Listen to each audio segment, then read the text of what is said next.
Good evening and welcome to the February 13th, 2012 meeting of the Glendale Commission on the Status of Women. Roll call, please. Commissioner Alcazar? Commissioner Burns? Present. Commissioner Garsavanian? Present. Vice Chair Miller? Present. Commissioner Sarukanian? Present. Commissioner Taschin? And Chair Devine. Here. Next item, please. At 1A is the report regarding the posting of the agenda. The agenda for the February 13, 2012 meeting was posted on the bulletin board outside of City Hall on or before February 10, 2012. Thank you.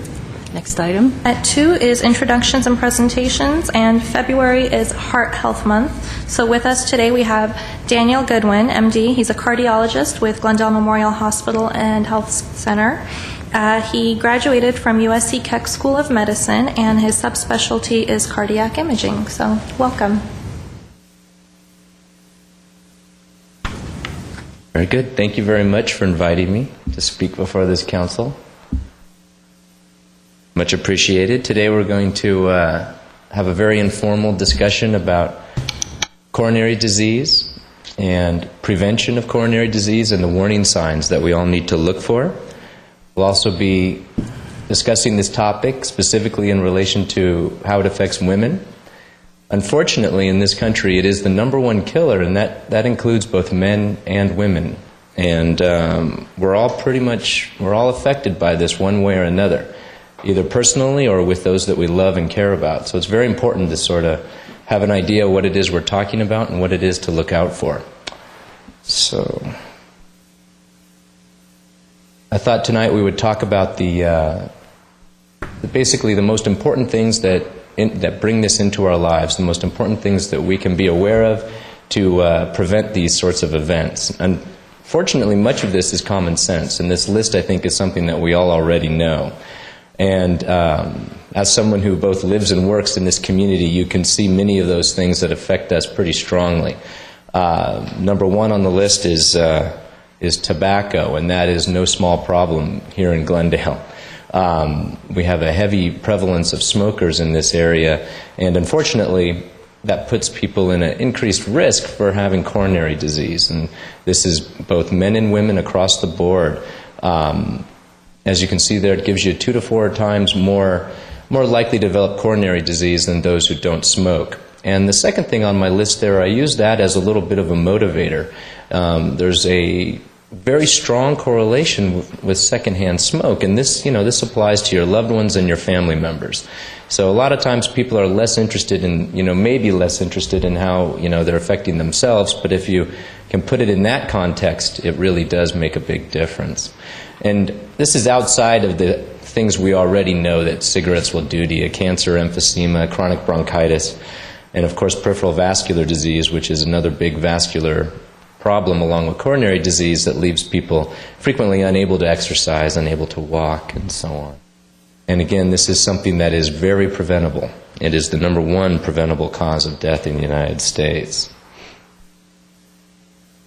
Next on the list, and I've kind of mixed 2 big risk factors into one here, and that's obesity and sedentary lifestyle. People who are overweight and people who are inactive, and frequently those go hand in hand. And unfortunately, this is the setup for many of the other risk factors that I already had on my list up there. Hypertension, cholesterol, and diabetes, they all come with being heavy, unfortunately. And as already mentioned, again, this is a preventable cause of coronary disease. And it has certainly reached epidemic proportions in this country, specifically affecting our kids. Hypertension is a fancy name for high blood pressure, and this is frequently a problem that people don't really know about, and they call it the silent killer, and that's why. Usually what you feel is nothing. It's something that has to be picked up on a screening test, and that's a big part of why, regardless of what kind of doctor you're seeing, he's going to check your blood pressure, because there's very few warning signs that it's there. It does run in families, and it does sneak up on you, and it gives you, obviously a large list of problems. Heart attack only being one of them. Stroke is also a major complication of high blood pressure. And frequently, all that we ask in terms of treating it is the last thing on my slide there, and that's a low-salt diet. which can be easier said than done. Salt is pretty much in everything, but that is a big one when it comes to preventing high blood pressure. High cholesterol, and this is can get a little complicated sometimes, but in the end it comes down to good cholesterol and bad cholesterol. And this is also something that runs in families and that you need to get checked. And that age 35 is sort of a floating number. It sort of depends on which group you ask when the recommendation is. That's not a firm recommendation by any means. And I would suggest that age at least if heart disease runs in your family. If you've got significant others, relatives, moms, dads, brothers, sisters, you need to get your cholesterol checked in order to make sure that your LDL and your HDL are on track. HDL for women needs to be more than 50. For men, it's a slightly lower number because of the differences in physiology. It needs to be more than 45. And the two big ones for that are exercise and not smoking. Pills do very little for the good cholesterol, unfortunately. LDL, on the other hand, is affected by medication quite readily, but at the same time, diet and exercise goes a long way there too. So you really want to work on both of those, the good and the bad. And of course, diabetes, which comes in relationship with the issue of obesity as well as family history. And this is a huge risk factor. And individuals who have this label, unfortunately, are put into a whole new category. They're treated no differently than people who've had heart attacks in the past because that's how high their risk is. And in the end, what you have to do is diet, exercise, goal of weight loss, but you also have to have a good relationship with your doctor and good blood sugar control. And that's the main way that you keep that away. And obviously, there are risk factors that we have no control over. A person's age, a person's family history. And this last one is actually a very interesting topic for this commission. Male gender is a risk factor, but that can be misleading. That leads many people to think that women have it off, or get off easy in this regard, and that's not at all the case. As I said at the beginning, it's still the number one killer for women as well as men. And this sort of little bit of an advantage in terms of your risk as far as being a woman goes away after age 65. Once you hit age 65, the rates are now neck and neck. There's no real added risk to male gender at that point. And again, this can be sort of a misnomer in that people think, well, sure, my husband, my father, they're at risk, but I'm not. And that's frequently not the case. So it's kind of a quick, there we go. Quick overview of the things that really put you at risk. And that is a short list, and again, it's pretty much common sense. Now, as far as what to look out for, this is sort of a quick description of the kind of stuff that makes you want to get into your doctor's office or into the emergency room pretty quick. The typical symptoms are something in the center of the chest. Usually it's pressure. It can be pain, it can be discomfort or a squeezing sensation. It can move to the arms, to the neck. Jaw is a very scary one. It can go to the back or to the stomach. And people are frequently short of breath at the same time. Unfortunately, this is not at all how everyone presents. There's a whole big list, including this last group here of these associated signs, including nausea, what doctors call diaphoresis, or sweating, palpitations, lightheadedness, or even just plain passing out. And some of those can be very worrisome. I can tell you when I walk into the emergency room and the person is sitting there at rest in a bed and they're sweating, uncontrollably, that's a horrible sign. And that frequently means that what they're feeling is real and something that needs to be looked at carefully. Now, again, specific to this conference, women frequently don't present that way. It sort of goes back to where much of medicine comes from, that the textbooks were written for men, and they were written by men. And what they will describe is chest pressure, shortness of breath, gets worse when I walk and better when I rest. Unfortunately, many times, and again, the term is many because still the most common presentation is chest pain, but many times A woman will show up with nausea, with dizziness, with strictly shortness of breath, and it can be very misleading. And they'll be treated for their gastritis or some stomach ailment or something of that nature, when in reality it's their heart. And this is a hard lesson for many emergency room doctors and cardiologists to learn, but I think it comes quickly because, again, this is a very common issue. You have to have an open mind in terms of how someone with real cardiac disease can present. And you have to factor in that whole list of things that we went over at the beginning. And another important thing to keep in mind is that a diabetic patient frequently, there's problems with the nervous system, and so they don't feel the discomfort the same way. And so they can come in atypically, and it can be missed. So it is something to look out for. But again, so this is a very sort of quick introduction to the things that can, for what we look for, the things that are worrisome, the things that are indicators of heart disease. And that list at the beginning is what we try to tackle, try to make better before we get to this point. I think that's more or less my talk. Any questions? Commissioners, questions? No? I have some questions. First of all, when you said jaw pain and neck pain, and you touched your jaw here, is that where the pain is, or is the pain... It's frequently right here.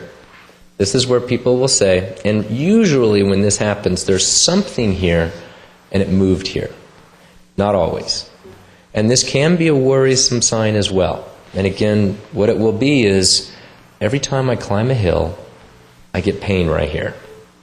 That is angina. That's not a bad tooth. That's not anything else. That's angina until proven otherwise.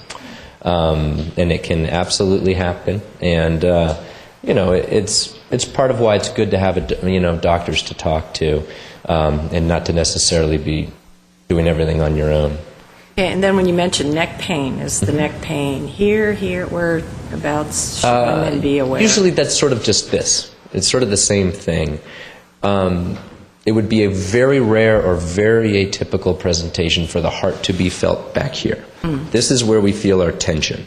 And everybody's got aches and pains here at some point or another, usually at some point or another during a given month. And that's usually something that goes down the shoulders, starts in the back of the head, and that's more of a tension headache or a tension type symptom. But if you have something coming up the front, usually starting in the chest, that's more of what I would find worrisome.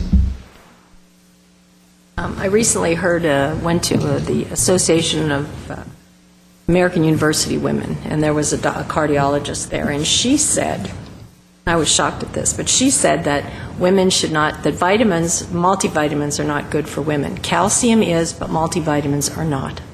And I had never heard that before. Is that the case? Well, there has been tons of work done in the last maybe 10 or so years looking at things that are bought off the shelf in an effort to prove that they help with regard to heart disease and therefore longevity. And the majority of them are not panning out. And there's a hint that some of them in high doses actually are having higher mortality. And what it's coming down to is things that you, on a chronic basis, relatively high doses, vitamin E or vitamin C, what was another one quite recently, but they look very carefully at this. And the idea is that people are attracted to things that aren't necessarily directly from a pharmaceutical company. And it's helpful to think that there's something you can just sort of take out of your diet or out of nature that might help your heart. And so again, there's been tons of research looking into this, and the majority of them are not helping. And in fact, they're getting a hint that it swings the other direction, and it's not entirely clear why. And that's how most of them are turning out. Now, calcium is a different story because osteoporosis is a major problem. Calcium helps. Fish oil is a good one. Fish oil has turned out to be a big plus. And, they've been going after that one for about 25 years. There's a ton of research on fish oil. CoQ10 is another herbal remedy or supplement that unfortunately isn't proven to benefit the heart. It doesn't hurt, And I've got a few people that I see regularly who swear by it, and I tell them, great, continue, it's not going to hurt you. But unfortunately, no, it hasn't been proven to be very helpful. I would want to look and see where she was basing part of that statement on. A run-of-the-mill multivitamin with some iron in it, I don't think that's going to be a negative for the typical woman. But relatively high doses of specific vitamins in an effort to help your heart has not been shown to help at all, is what I would say to that. But yes, calcium and iron are both considered to be relatively helpful. I have one last question. Of course. I've been going to a lot of lectures. Statins. Yes. Another statement, I guess there was a report in maybe Newsweek or Time, one of the big magazines that people read, and supposedly there was a study done, and the results, or a doctor or someone said that every woman should be on statins because we all have heart attacks. Yes. Yes. No, yes, that was said. Oh. So, yes, you will get an amazing array of statements regarding this issue. And there are also physicians out there, actual trained physicians, who call them poison. It's the vast majority of the research supports the use of statins in individuals who have high cholesterol above a certain number, or individuals who have any history. So if you have the diagnosis of diabetes, you need a statin, whether your cholesterol is high or not. You've had a heart attack, you need a statin, and whether your cholesterol is high or not. And the reason is there's good evidence that shows the chances of another one, or an initial heart attack in the case of a diabetic, are way down. It will cut the chances of that event by anywhere from 40 to 80%, depending on the study. Now, the concept of putting them in the water is not, so that everybody's getting their statin dose. That I don't agree with. I don't think that that is helpful. And the reason is because there's no real evidence that individuals with a good low cholesterol and minimal risk factors, there's no evidence that they're going to benefit. And unfortunately, statins have risk. Everything does, including the herbal supplements. If it does something, that means it may also do something else. Side effects happen when there's an effect, and statins are chock full of side effects. Now, those side effects can be managed, they can be monitored, watched for, and the benefit is tremendous. So I prescribe them all the time, and very few people will come through a cardiologist's door and not have a statin thrown in their direction, but most of them have a good reason for it. I don't suggest that every woman takes one. I do suggest that every woman takes one who has an LDL above 100, and can't get it down with diet and exercise, or has a history that I mentioned, diabetes, stent in the past, heart attack in the past. So that's most, frankly. And if you get your blood checked and you've got an LDL of 120, and the doctor says, okay, I'll see you in 6 months, let's check it again, and says, get on the treadmill and change that diet, and it doesn't happen, then yeah, you benefit from a statin. And that's what we've seen. And and also people who've had a loved one, had their father pass away at age 52 from a heart attack, they should probably be on a statin, at age 35. And they should be in my office at least annually to make sure that they don't follow that same road or go down that same path. It's really surprising when you said 35. At Yeah. 35, everybody should have their blood pressure. I picked a low number. I found several recommendations. That's from the National, what was it? I forget exactly. That's from the American Heart Association. So, they went relatively low, and I think that's true. You need a checkup at make sure you're doing okay.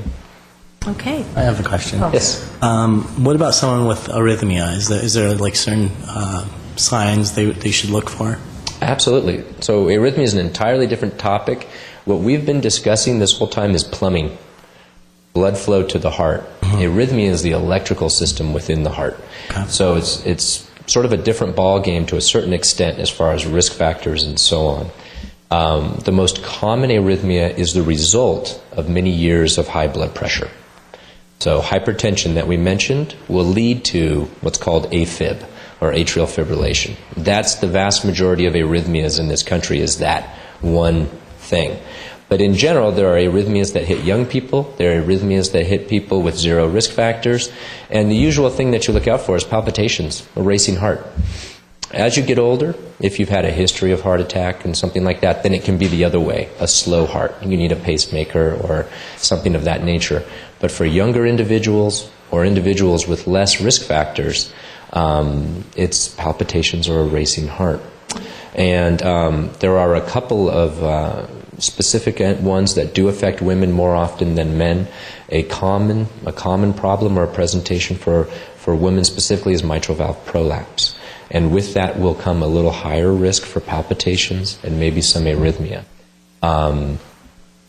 Thankfully, the vast majority of arrhythmias are not the life-threatening kind. They're not the kind that will strike a teenager playing football or basketball or something like that. Those are quite rare. For that type of arrhythmia, you look for a kid that passes out or gets dizzy or has a family history of someone who passed away young.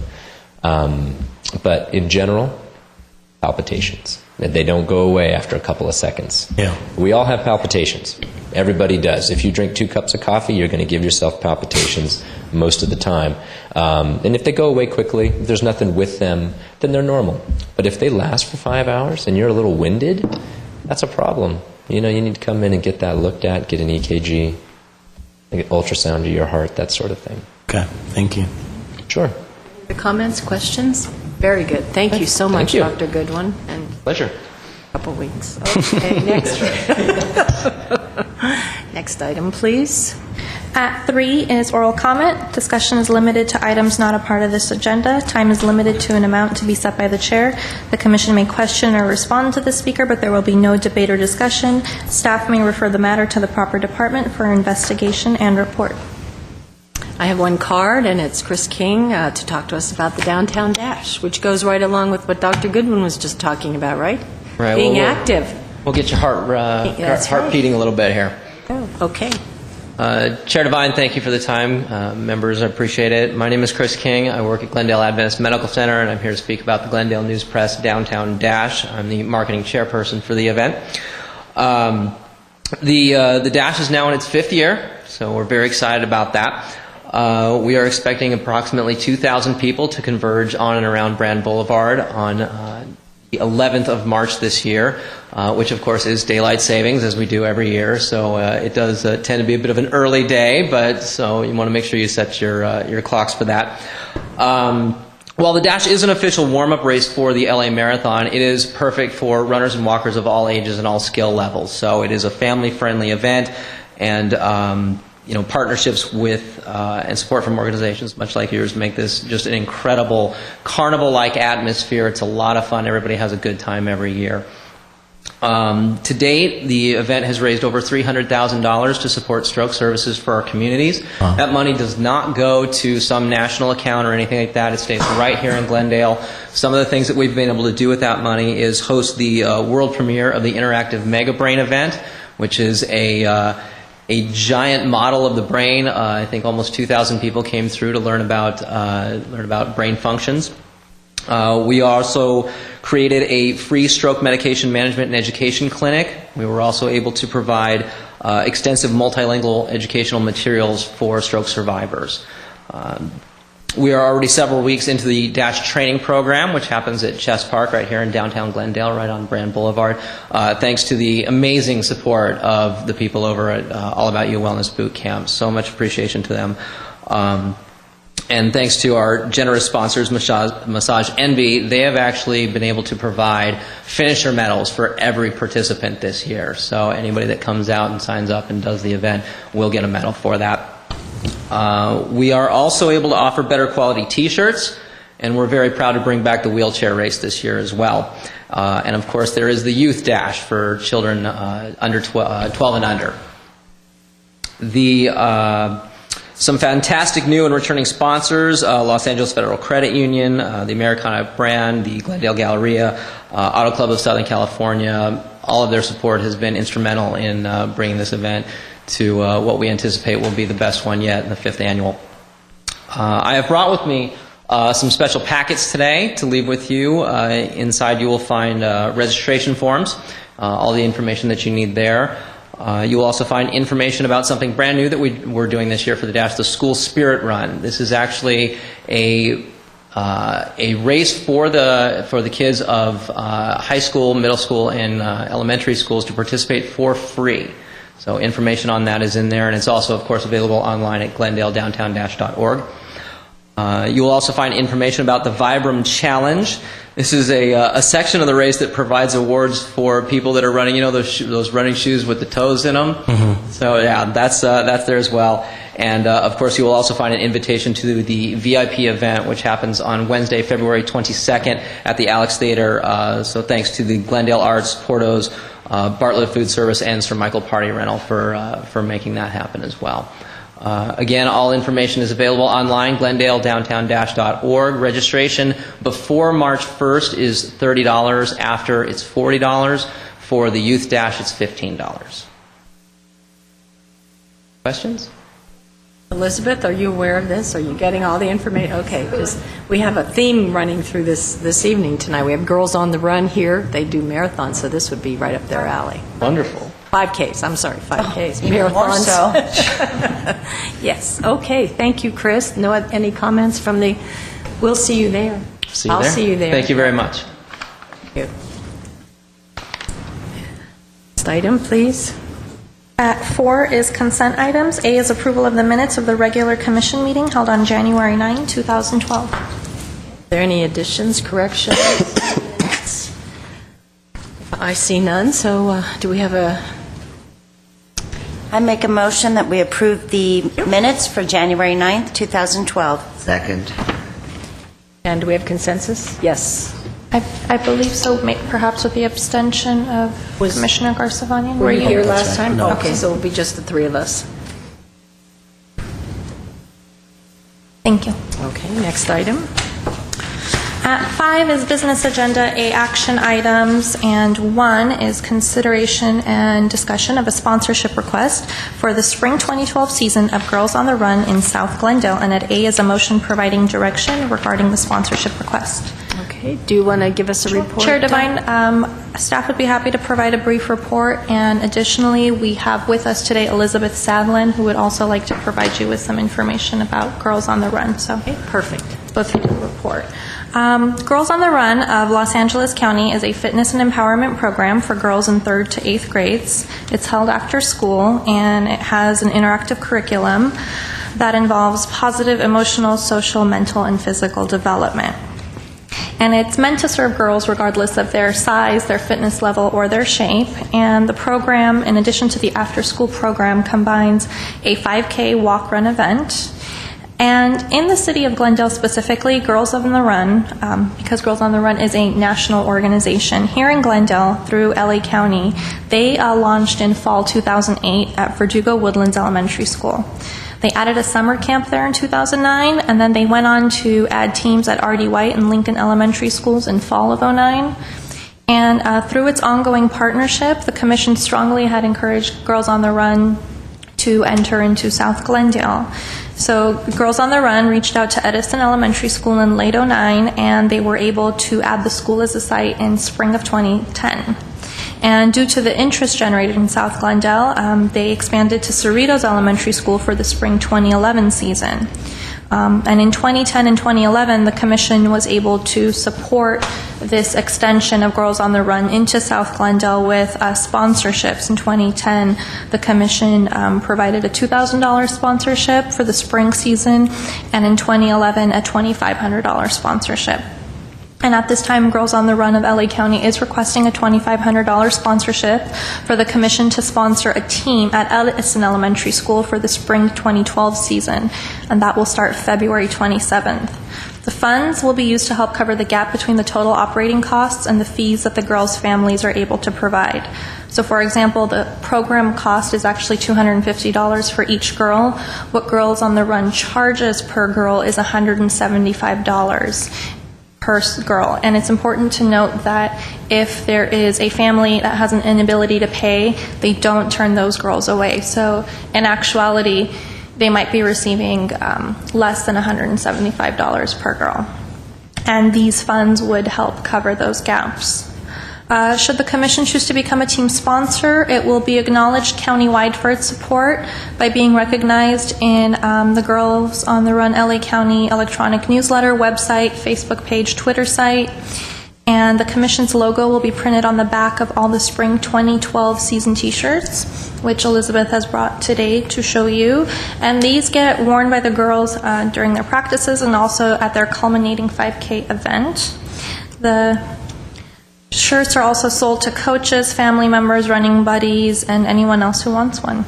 Commission members will have the opportunity to coach as part of the sponsorship and to participate in the spring season and can participate and be recognized at the 5K.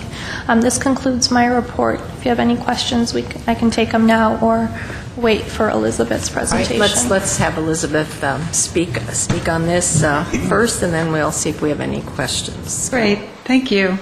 Thank you so much for the invitation to come back and to be able to give you an update on what's been happening with Girls on the Run.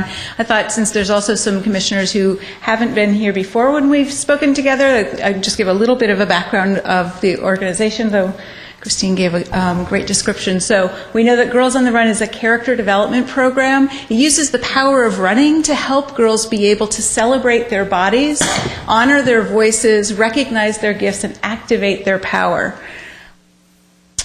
We know this matters because research shows us and our own experience shows us that body dissatisfaction affects girls of all sizes and shapes.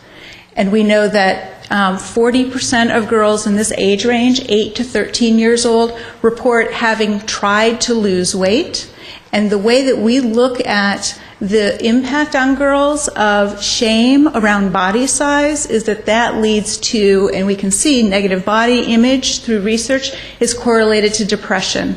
And so we really focus on helping girls celebrate the bodies that they have and emphasize health at any size. We're really emphasizing the healthy habits that the doctor was talking about that then can lead to strong and longevity of healthy bodies, and helping girls celebrate who they are, and then those healthy habits help them become strong.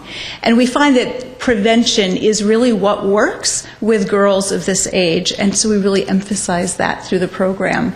We encourage girls to value who they are and celebrate themselves, along with the adults who love them as well. We use a program it goes over 12 weeks, twice a week after school, so it's 24 sessions, led by trained and screened volunteer coaches from the community, often parents or teachers or community members.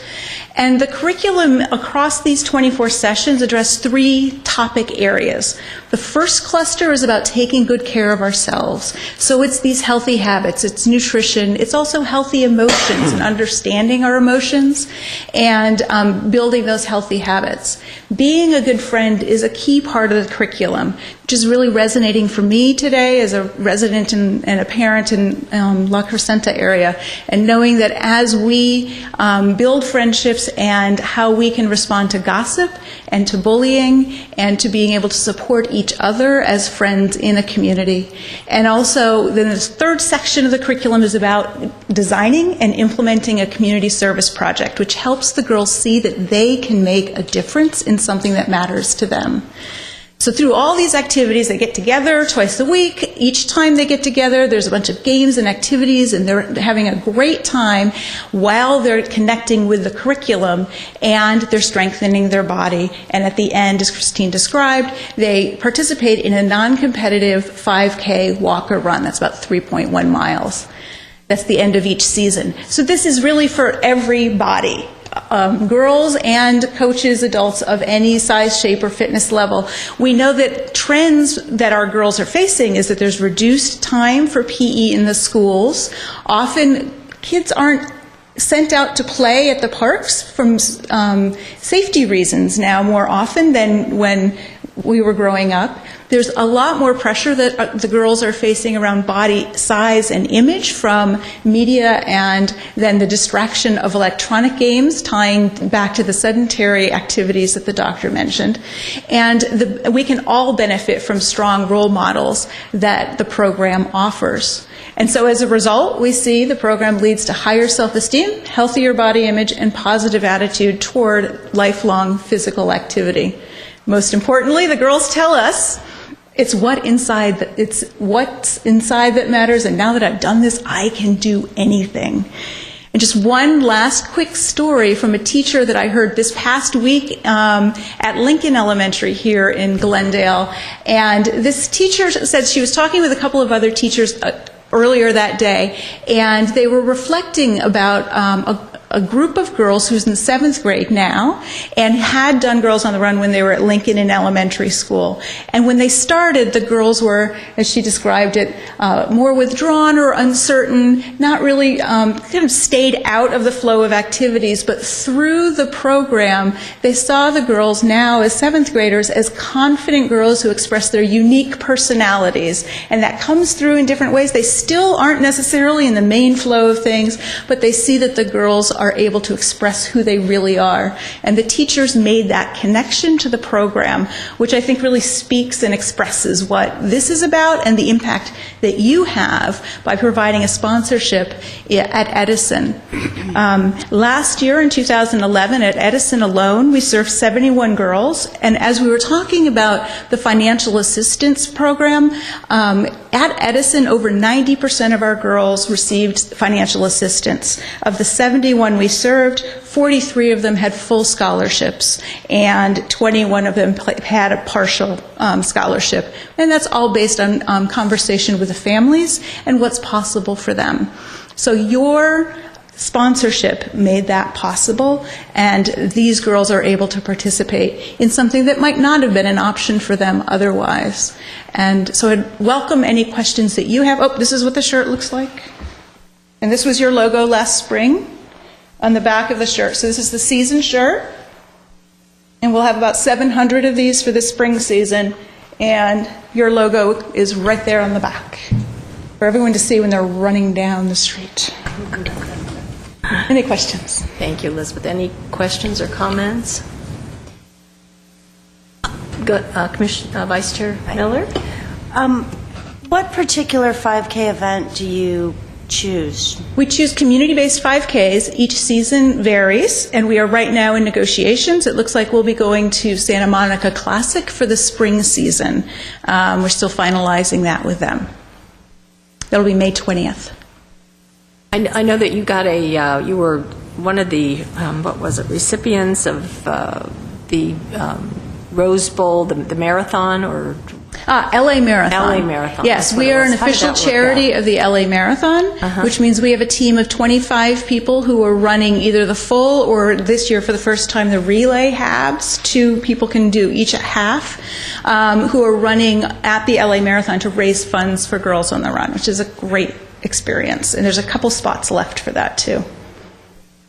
Well, I know that the Commission has supported this program for years, and it seems like the perfect complement to our Rosie, our Camp Rosie. Exactly. Because you get the girls, the younger girls, and then we get them when they're a little bit older. And so maybe with the back-to-back programs, that can really make a difference in their lives. So are there any other comments? Commissioner Burns? Just a thought. You said 71 children, right? Girls? At Edison School alone, yeah. And how many teams is that? So At a Edison? girl, so it was 3 and then 2 teams on each season. So the girls are in teams of up to 15 girls per team. So 2,500 Is for one underwrite team. one team. Correct. Well, personally, I think that we should do 2 teams. Well, I think that's very, very generous. I don't know that our budget. Well, I'm just asking. Yeah, I think How's our with our budget budget, I looking think with that? 2,500 is probably max right now. What do you think, Ms. Babumian? I'll throw that on to you.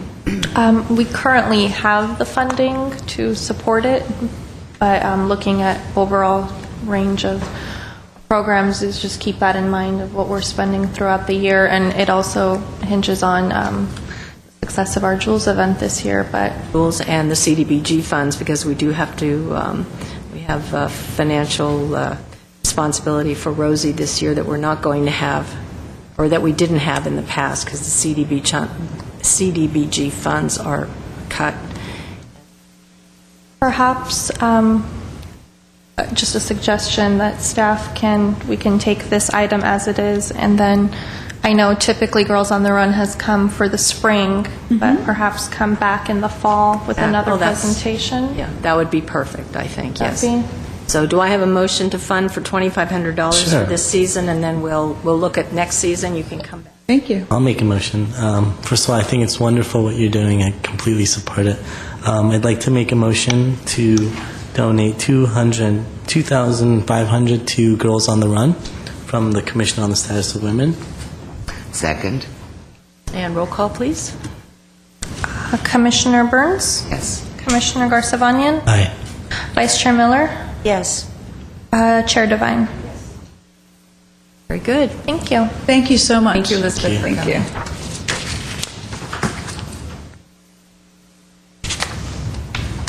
And now I'd like to pull item 6 out of order, please.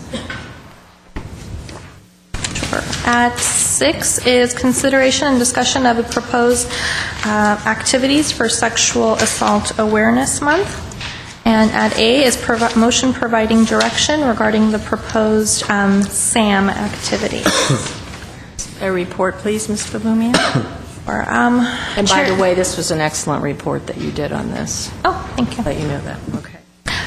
Chair Devine, members of the Commission, for the upcoming April 2012 SAM activities, which stands for Sexual Assault Awareness Month, staff has been working on developing a calendar of events to essentially raise awareness of the Commission's activities in the community and ways of preventing sexual assault, invite public to the events and activities related to the goals and core mission of the Commission, and offer tips and suggestions on how to raise awareness for Sexual Assault Awareness Month and how to help eliminate sexual assaults within the city of Glendale.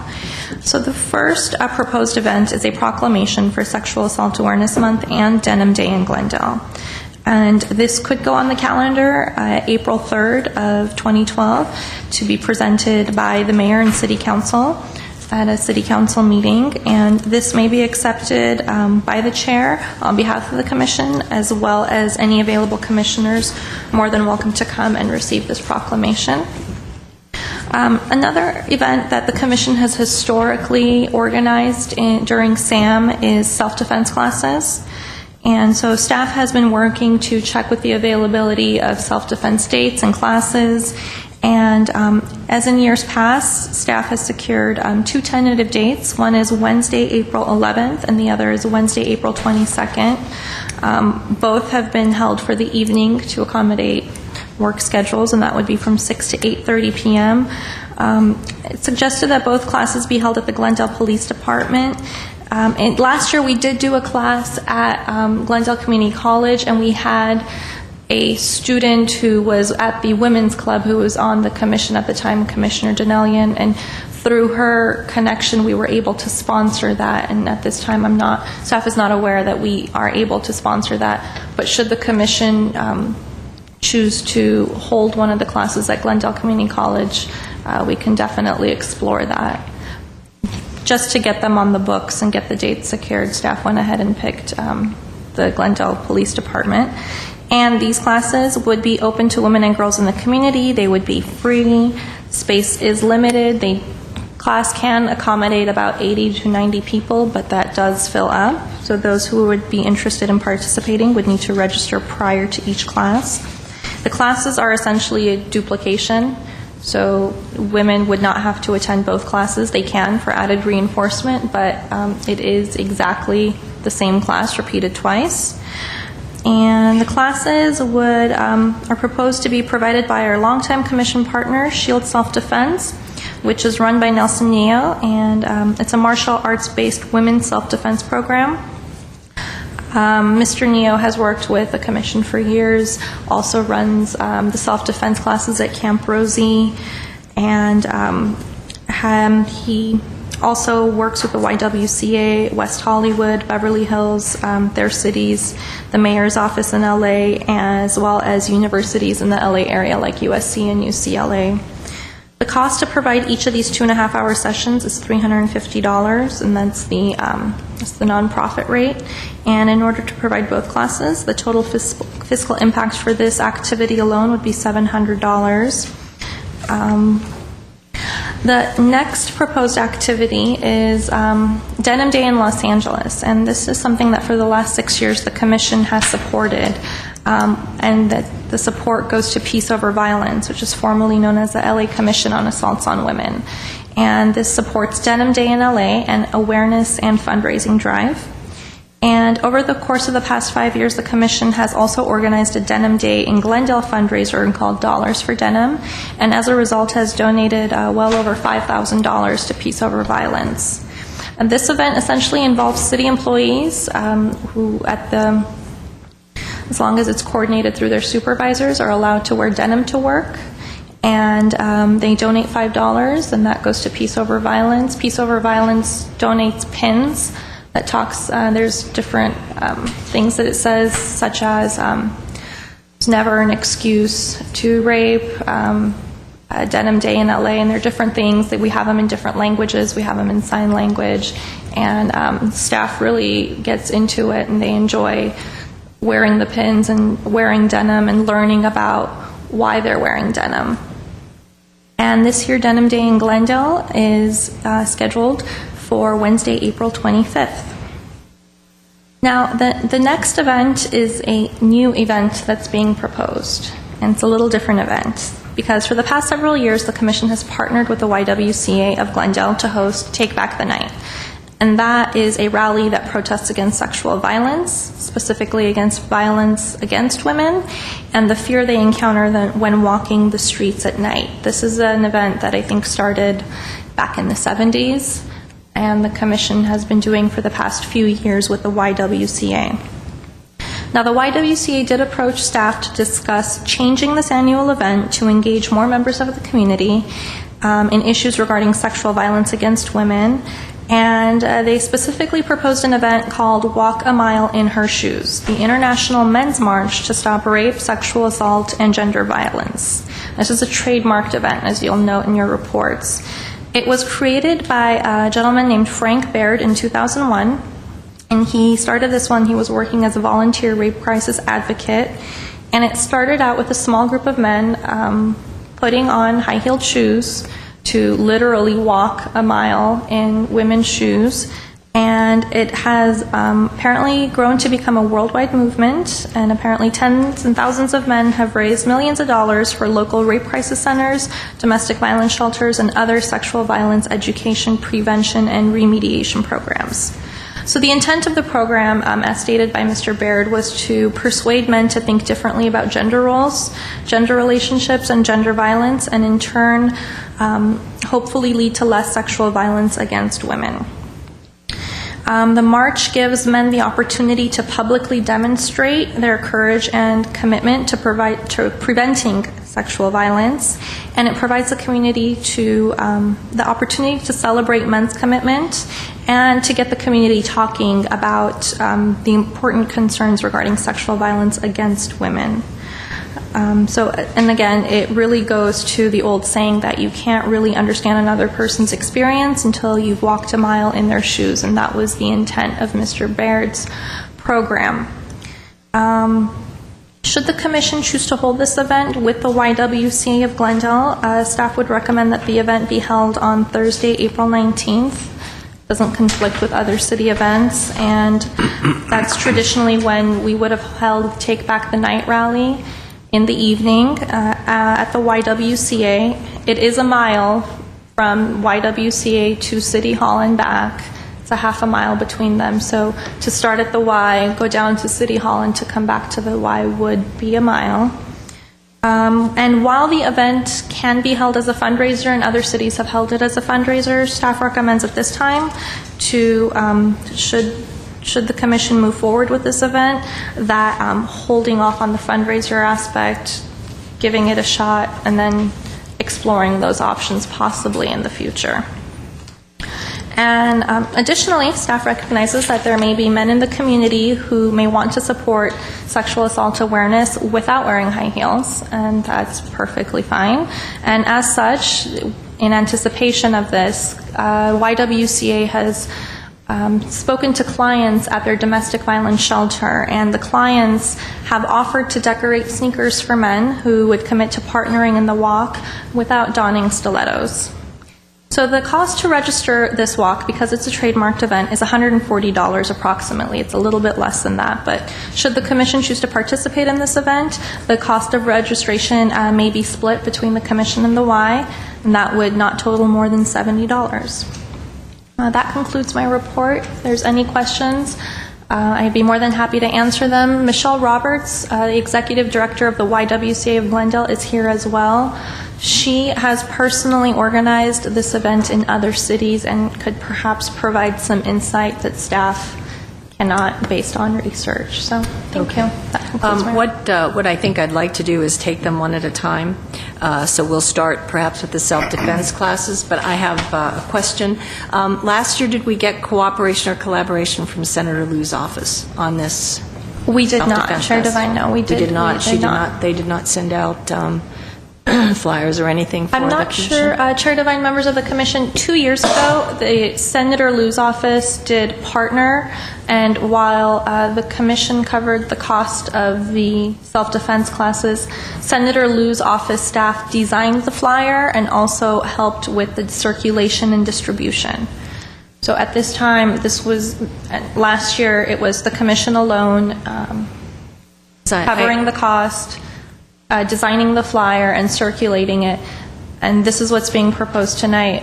Staff can certainly approach Senator Liu and see if she is willing to distribute this to her constituents. Right, because I know at the last meeting that we had with Talene Mangioglu, she did ask us if we were doing the self-defense classes, so I was kind of thinking that perhaps we could get Senator Liu on board to support this. Do we have any discussion about this? Oh, and the other thing, we can go to Glendale Community College. I mean, you can check. I thought maybe we couldn't go. It wasn't available. At this time, I'm not sure if it's available, but I know last year it was facilitated because we had someone sponsoring. So it may very well be available, but there will be costs associated to getting the community room, whereas last year, because we had the women's club and student ex officio Danielian was a member of that club at Glendale College, and she's no longer at Glendale College. We no longer have that sponsorship. I see. So then there would be a charge, a fee. Then there would be a charge. At the police community. That was really great because we attracted all the college girls, and it was a great turnout for that. Okay. All right. So I don't think we want to incur any more fees, so I guess we'll just keep it. Did you have a comment? I did. It was actually about the Glendale Community College, the class held there last year. Weren't there requests to have one there? We've gotten feedback that it was great, and I know that there were staff members who asked if we could specifically organize one just for them, which is not something that the commission normally does. But they did enjoy it. A lot of the attendees, we did have a lot of staff attendees from Glendale College, and we did have some students. And we can definitely perhaps set an amount not to exceed and see if they would be willing to work with us. Do you have any idea what that amount would be? At this time, I don't. I'm really sorry. Go ahead, Vice Chair Miller. I did hear you, Chair Devine, when you said in the interest of keeping the cost down, but the one thought that came across my mind when they were talking about self-defense is specifically our theme this year, and also thinking about the aging population, or specifically the aging woman. And I'm wondering, a self-defense class for a younger woman or a middle-aged woman is going to be different in some of the techniques and things that people would use to defend themselves. And I'm wondering if we might ever consider partnering with the Senior Adult Rec Center and looking at a self-defense class there. Well, I know that when Nelson does the classes, he does try to accommodate all the age groups, because when we have these classes, we have young girls, 14, and we have older women. We've even had a woman in a wheelchair, up to 80 or 90 was the one woman that we had last year. So he tries to incorporate for all ages. Would there be a fee at the Adult Recreation Center? Chair Devine, members of the commission, if it's during their normal operating times, which I believe is until 6 p.m. during the week, 5 to 6, then there is no charge. In the evening time, which I don't know even if Vice Chair Miller it would be appropriate to do this in the evening time if we're trying to capture Probably the not. population. Probably it morning. would be then we would incur a fee because we would require having staff from the ARC stay to keep the facility open for us. But should we choose to do it during the daytime, no, there would be no cost because it's a City of Glendale facility. Well, why don't we do this? Why don't we okay or the $700, get a motion to pass the cost, the $700 cost for the classes, and then before one of these dates, we can check with Glendale Community College, and perhaps we know somebody that is a member of this women's club that can get us in there, or maybe the cost is not that much, and we can bring it back next month and then pass that. Do you have a comment? Yeah, something really quick. I just wanted to say that if we needed any flyers or anything, I'd be more than happy to, especially because my project is based on sexual assault awareness. So I'd be more than happy to create the flyers and help with distribution at my high school and probably at the other high schools too. Great. That'll be fine. You can work with Ms. Babumian on that. She usually does the flyers. And terrific. Thank you. Okay, so do I have a motion to allot $700 for the self-defense classes during Sexual Assault Awareness Month? Sure. I make a motion that we allot $700 for the self-defense classes during the Sexual Assault Month of April. Can we add in there about the checking? I don't think we have to add that to the motion. You can certainly if you wanted to do that, but I think we've gotten the direction, so we'll certainly follow through on that. Okay. Second? Do I have a second? I will second.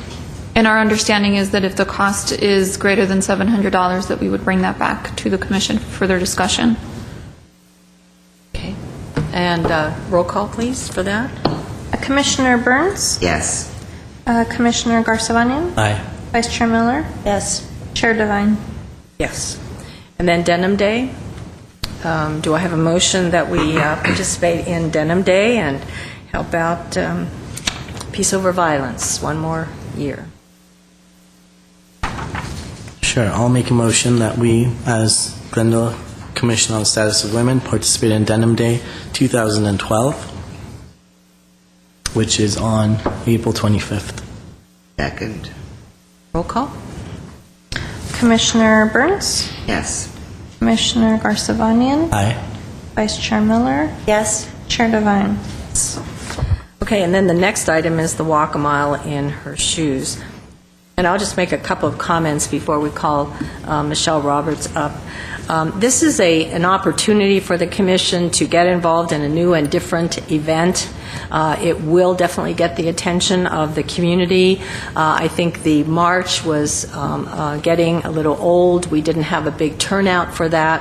I think this, we have already received responses from men in the community that they are more than willing to help the Commission and to volunteer, to wear stilettos. We also have members of the community, men who are willing to just come and walk or wear the shoes. I think it's absolutely fabulous that the members, or the domestic violence shelter women volunteered to decorate the shoes. I love that idea. So I think that this is a chance for us to do something really different and really draw the attention and raise awareness of sexual assault. And do I have any questions from fellow commissioners? And then we can have Michelle come up and address. Michelle, why don't you come on up to the mic, and if someone has a comment or a question, you can address that. Thank you. Sure. Commissioners? I have a comment. I'm a little weary about just gender roles that come into play with this event, and certain aspects in our community. Was there any feedback in any of the other marches that you've done? Well, the first time I participated was actually when I was an executive director of a rape crisis and domestic violence center in Northern California, in rural Northern California.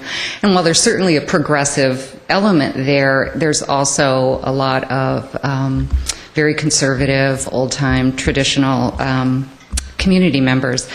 But I have to say, we tried it actually early in 2001, which was the first year. Really, we were sort of, got involved because we'd heard about it. And we had about 50 marchers, including our county sheriff, the presiding judge over the Superior Court. We had law enforcement, we had doctors, we had, and families and friends of people. It was certainly, it exceeded our expectations as far as, we actually did it as a fundraiser, and we raised more money than we thought. We didn't really think we were going to make much, but for a small march, we made over $5,000, which we were thrilled about. And there really was very little criticism. Sure, there were one or two people who thought that it was either making light of an issue of violence against women, which, we have to acknowledge. It is a dramatic sort of portrayal of the walk a mile in her shoes, and it's meant to be dramatic, to draw attention and to kind of spark that conversation. So there were a few people who, were concerned about that. And then just in general, the idea of men walking in shoes and high heels, although not all men walked in high heels. Most did, I have to admit. But, there were people, again, that thought that was just maybe something that was either uncomfortable for men, or it was, again, in some way making light of the issue. But very little criticism, and after the event, there was a lot of support as we were doing the march. The first year, the same thing. You see often, people would honk as they were driving by, or lots of people stopped and waved and sort of gave us the thumbs up, and we got a lot of good media press. And it also encourage some dialogue on, local media, radio, in the newspaper, which is really what the purpose is. It really is meant to be this dramatic kind of, let's call attention to this issue. Let's do it in a way that maybe is a little bit lighthearted, but at the same time really sort of speaks to the deeper issue of having men as allies and having men as leaders in the anti-violence against women movement. Because let's face it, until we have men as allies and in fact leaders, we're never going to end violence against women. So, I have to say it sort of grew from there. We did it in a town of about 30,000 people, the first march. I mean, that was the population of the town. And like I said, that we had 50 people participate in our march was great, and it grew over the years. I'm down here now. I've been down here for 6 years, but they're still doing it in that community. And for those who were aware, the Commission and the Safe Family Task Force and the YWCA hosted a training for clergy on domestic violence in December. And one of our speakers, a pastor, leads the Walk a Mile in Her Shoes March in his community, which is up in Big Bear, and it's grown. They have their entire high school football team participate. So there are some cities that do it large. I've seen El Paso is a great example. They have a huge march, and it is international now. It's done. There's a lot of Canadian cities and some European cities that are doing it as well. So, there will be people that object, but at the same time, it's an opportunity to have a dialogue and discussion about a really serious issue. So. And I want to piggyback on something that you said about men participating and how much the community pays attention, and I think the absolute perfect example of that is men. The Army of Pink. Army of Pink. Last year, when they had how many was it? 6 men that went around and they wore pink. They were the Army of Pink, wore pink ties, etc., and raised awareness of breast cancer, and it was a huge success. So I think this is practically the same sort of, in theory, program. So. It can be. It can very much be. That's the first thought that came to my mind when we were looking at the statement "Walk a mile in her shoes," and it can be very effective if we go about it in that way, meaning that I don't think we have to get caught on if they wear stilettos or what's heel or what size, or it's really more a matter of walking a mile in a woman's shoes and really calling out our men to help support us do that, which is one of the main. It was so effective when you think of breast cancer and how much it affects women, and you think of it being our issue. It was so effective to have really prestigious men in our community come out and support that, and I think this can very much be that as well. And we already have some prestigious men that have volunteered to do it. We do. We have commitments, and commitments from men who are willing to wear heels. Yes, we do. Like I said, that's not, anyone is welcome to participate in the march, whether they want to wear heels or not. Right. So. They don't have to. So. I have one more question. Have all of the marches that you've done or seen, were they all fundraisers? Because I feel like it's a missed opportunity for us if we don't have it as a fundraiser. All the ones I participated in have been fundraisers. I think our thinking this year is because it's new and different.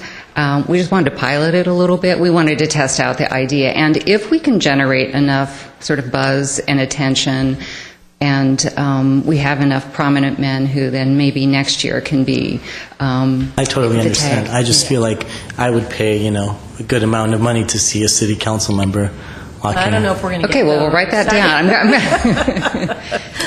I mean, it was part of our discussion. We were aware that it could be done as a fundraiser, but we just thought this year we would pilot it first. We'll give that assignment to Commissioner Garcivani, and he can get us the city council member. Thank you very much. Right, there's nothing to prevent you or anyone else from doing that. Okay. Is there any more discussion, or is there a motion that we participate in this and take the dive and do something different and with the YWCA? Okay, I'll make a motion. I was a little weary at first, but you convinced me. I think the stilettos were my main concern, but that's not. You're right. That's not the main focus, and the cause is the bigger picture. So I'd like to make a motion that we support Walk a Mile in Her Shoes on Thursday, April 9th, in conjunction with the YWCA. It's the 19th. 19th. You'll be there 10 days early. No, I'm kidding. I'll be walking for 10 days. Do I have a second? I second. And roll call, please, Ms. Baboon. Commissioner Burns? Yes. Commissioner Garcivanian? Aye. Vice Chair Miller? Yes. Chair Devine? Yes. All right, it's a go. Thank you. All right, we'll Thank be you. talking Thank soon. you, Michelle. Thank you so Thank you. much. Chair Yes. Devine, Yes. may we also take the proclamation into consideration as well, please? Sure. As part of the Sexual Assault Awareness Month activities? The proclamation to the mayor as... Oh, yes. I'm sorry, I did forget that part of it, the proclamation. Okay, do we have a motion to request a proclamation for Sexual Assault Awareness Month and Denim Day in Glendale? And is the date... April the 3rd. I will make that motion. Thank you. Second? I second. Roll call? Commissioner Burns? Yes. Commissioner Garcivanian? Aye. Vice Chair Miller? Yes. Chair Devine? Yes. Thank Okay. you. Thank you very much. Thank you. One and all. Next item, please. Let's get back in our order here, huh? Okay. Number, let's see, second, yeah, 2.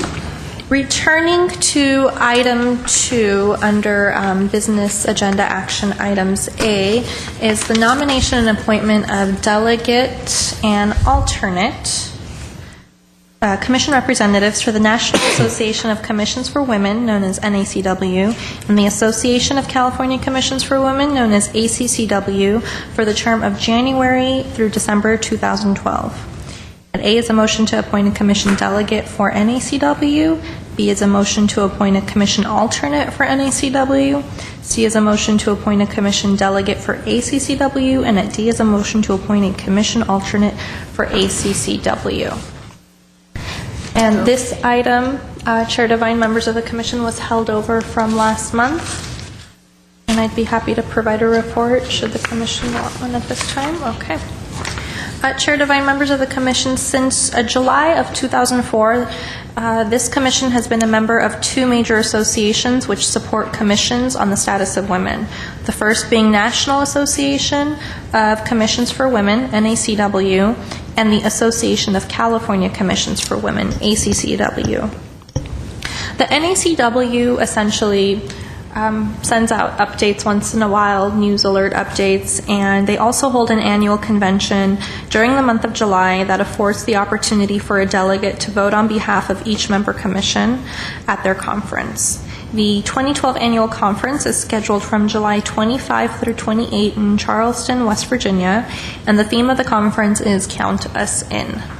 Registration and accommodation costs have not been provided to date, but it should be noted that the registration cost for the conference in 2011 was $350, $325 for early registration, and hotel room rates were less than $100 per night.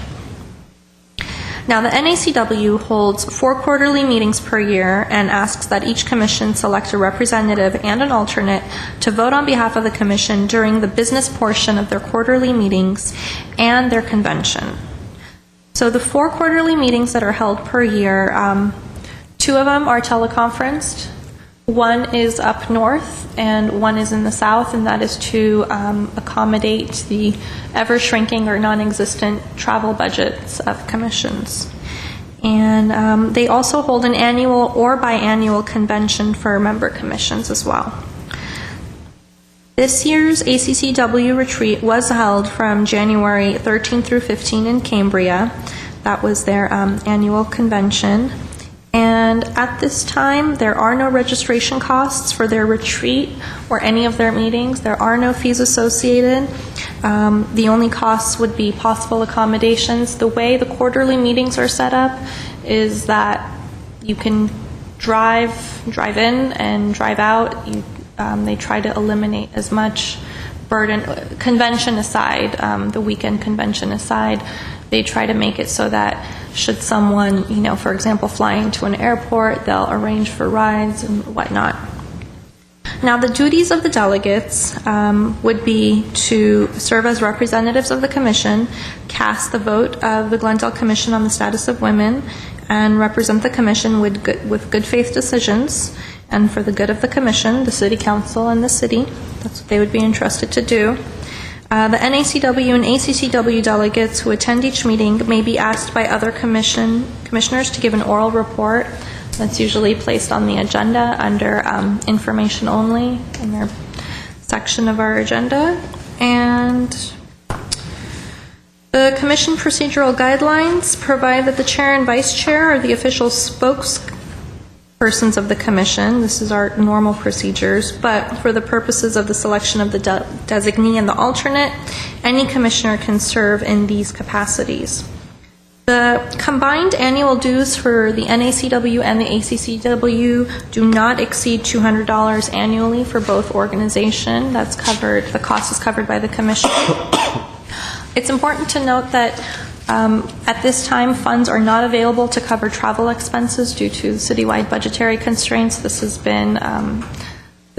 policy has been in place for a couple years now. And as a result, appointments of delegates or alternates do entail a personal financial commitment, fortunately. At this point, I'd be happy to answer any questions, but that concludes my report. Okay, well, I see that the term is from January through December, so we can disregard January because that's already been taken care of. So it's from, that's the northern one. I have to say that there may be another one up north in June because of the state commission elimination possibility, but I'm not sure. Just to clarify, Chair Devine, ACCW? Yes, correct. Well, this would be one of their quarterly meetings? Correct. Okay. Might, yes, up there. The national, I'm just going to make these comments before we get volunteers for these positions. NACW, I have been to one of those, and they're fantastic. They're great. But as a local commission, I don't know that it's absolutely and positively imperative that we go to that.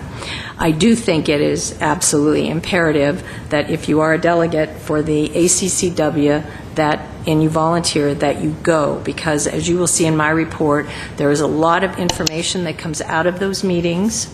There is information to bring back, direction on how we should proceed, and with the times being what they are, with economic and financial problems that we're having, and we're seeing commissions being dropped because of budgetary problems, it's really important for our delegate to go to these meetings.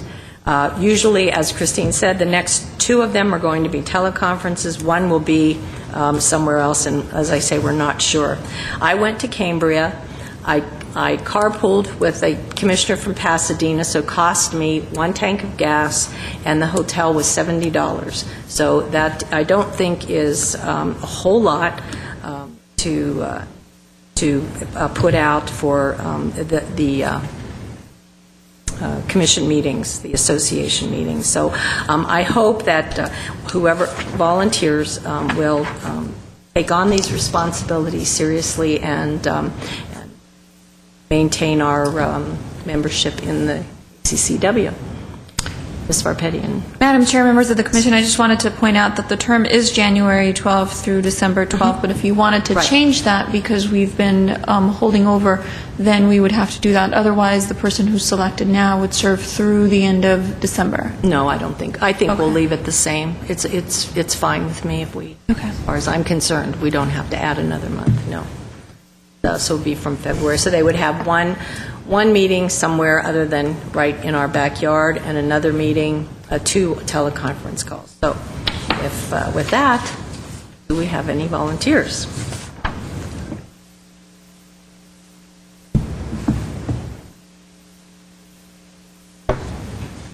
Well, I was going to suggest that if we don't have volunteers and there is no interest in the ACCW or the NACW, that we not continue our membership.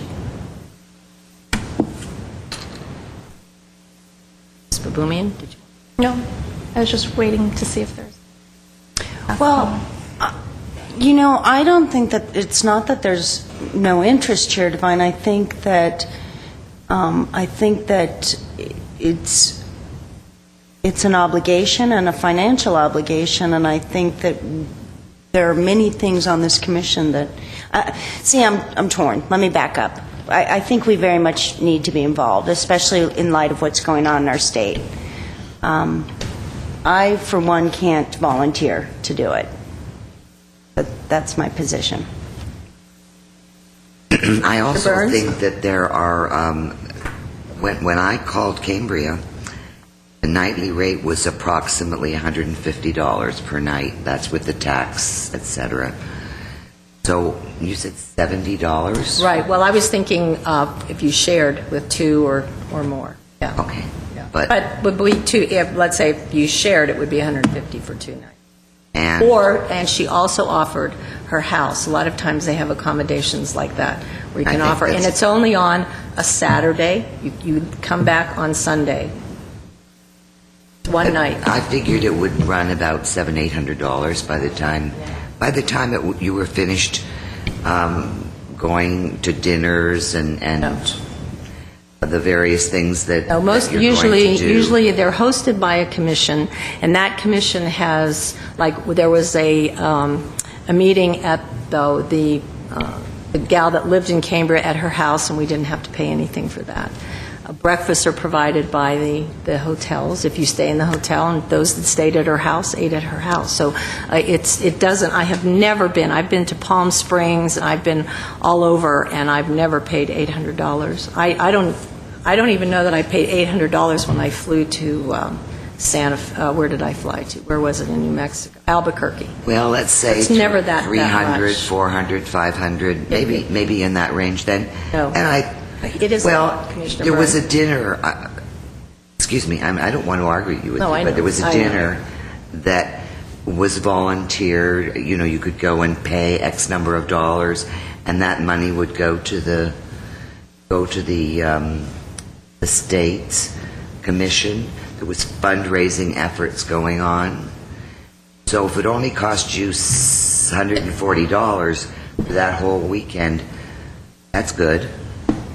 That's good, but Well, Can I- okay, so the can I ask point you a is, do we question? have a volunteer? If we don't have volunteers, then we'll simply move on to the next agenda.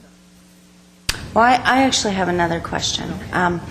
Being new to this commission, I actually don't know how it works, but it certainly seems like we spend a lot of money, a lot of time and money designating certain monies to other community events.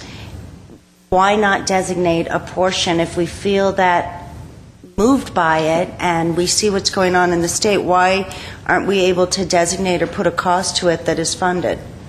Again, being new, just wanted to... Ms. Barpetti? Madam Chair, members of the commission, the funds that are raised by this commission, they're set aside specifically for programmatic purposes. They are not set aside for individual travel reimbursement, and there's no separate budget in the city manager's budget. That's where you're funded to allow for that. So unfortunately, you raise the funds, or fortunately, you raise the funds so that you can provide the programs that you do in the community, but you don't specifically earmark for that. There was some discussion at some point to raise money specifically for that, recognizing that it is a financial hardship on individual commissioners who decide to sign up for that role, but there was no effort that was ever made to specifically raise money for that effort. Well, if I may, then, okay, knowing that that's no longer an option, going to the next one, now that that's out of the way, the next question I would ask is, perhaps could we hold this over? Because I would like a little opportunity that doesn't prevent us from going elsewhere to see if someone wants to sponsor us. But I'd prefer to put my thinking cap on and do that away than call people out on television and ask them for money or obligate them. But that, you see where I'm going? I think, I mean, Chair Devine, stop me if I'm wrong, because you've done this before. I get the impression that this particular membership matters to us. Everyone in the state of California that has a commission belongs to that. Is that a correct assumption? Just about. Okay, so when we balance it out between the financial impact and the fact that everyone belongs, I guess I would ask if we could have more time to creatively think how we might come up with funds that would help people or encourage people perhaps more to volunteer. I mean, Commissioner Burns, if more funds were available or if that was offset, would it be more interesting to you? For me also. I beg your pardon? It would be, I would do it also. Great. I think what it is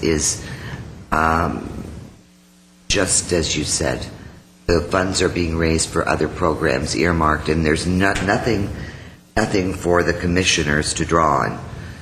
And I think it would be extremely difficult for us. It might work.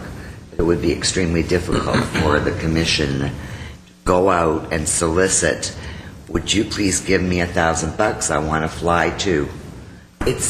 Well, I didn't say flat. Let me be real clear about this. But I want to be real clear because I'm looking for a national convention right Oh, okay.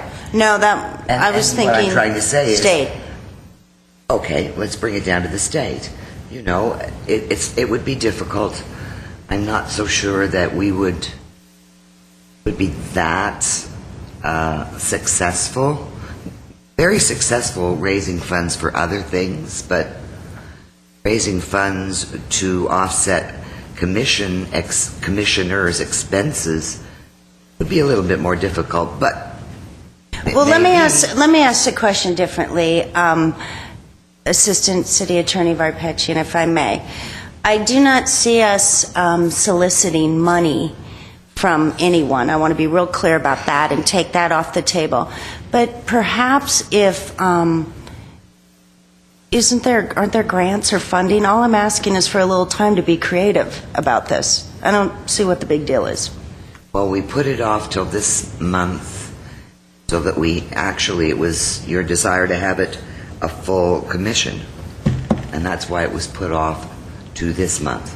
Right. this month's meeting. Right. And now If you put off again, we don't have a full commission, number one, and we'll be in March. It doesn't matter to me. And there's no guarantee that we're going to have a full commission next month, so we could be putting this off. But if you'd rather, put it on the next month's agenda, that's fine. I have a question. Well, We have a motion, we can if we took a vote tonight, we have no one who's going to volunteer. That's what I've understood. Madam Chair, members of the Commission, just by way of additional things to think about, with the exception of the travel, there are other conference calls that the designee may participate in that isn't cost-based, so that's something that you can consider. If you choose to continue to the next meeting, the delegate who is currently in that position continues to serve until the following meeting. So that's something that you can consider doing. And then we can certainly look into grants, but it's questionable whether or not we can find grant opportunities to cover for that. Sorry, but then you said that it was up to the city manager's office, and it's... No, the budget for this commission is housed in the city manager's office, and there are no funds for travel or reimbursements for travel for commissioners. My question is, what would be the procedure in designating funds? Does it have to be one fundraiser specific to funds raised for this issue? And in fact, that was a motion that was taken some time ago. There was just no subsequent follow-up to allow for to do the fundraising. So if this commission chooses to host an event where you ask the attendees to pay a certain dollar amount to attend so that the commission and its delegates can actively participate in the events that occur outside of the local area, then you'd specifically have to state that and make sure that the people who attended knew that was what the funds were designated for. And can that be written on existing fundraisers as an example, just as a curiosity factor? If that's what you were doing, I mean, so far the expectation was that, or the advertisements, the announcements were that we were raising funds for programmatic purposes. If you were looking to raise funds for a different purpose, then you'd have to specifically state that. I understand. Okay, thank you.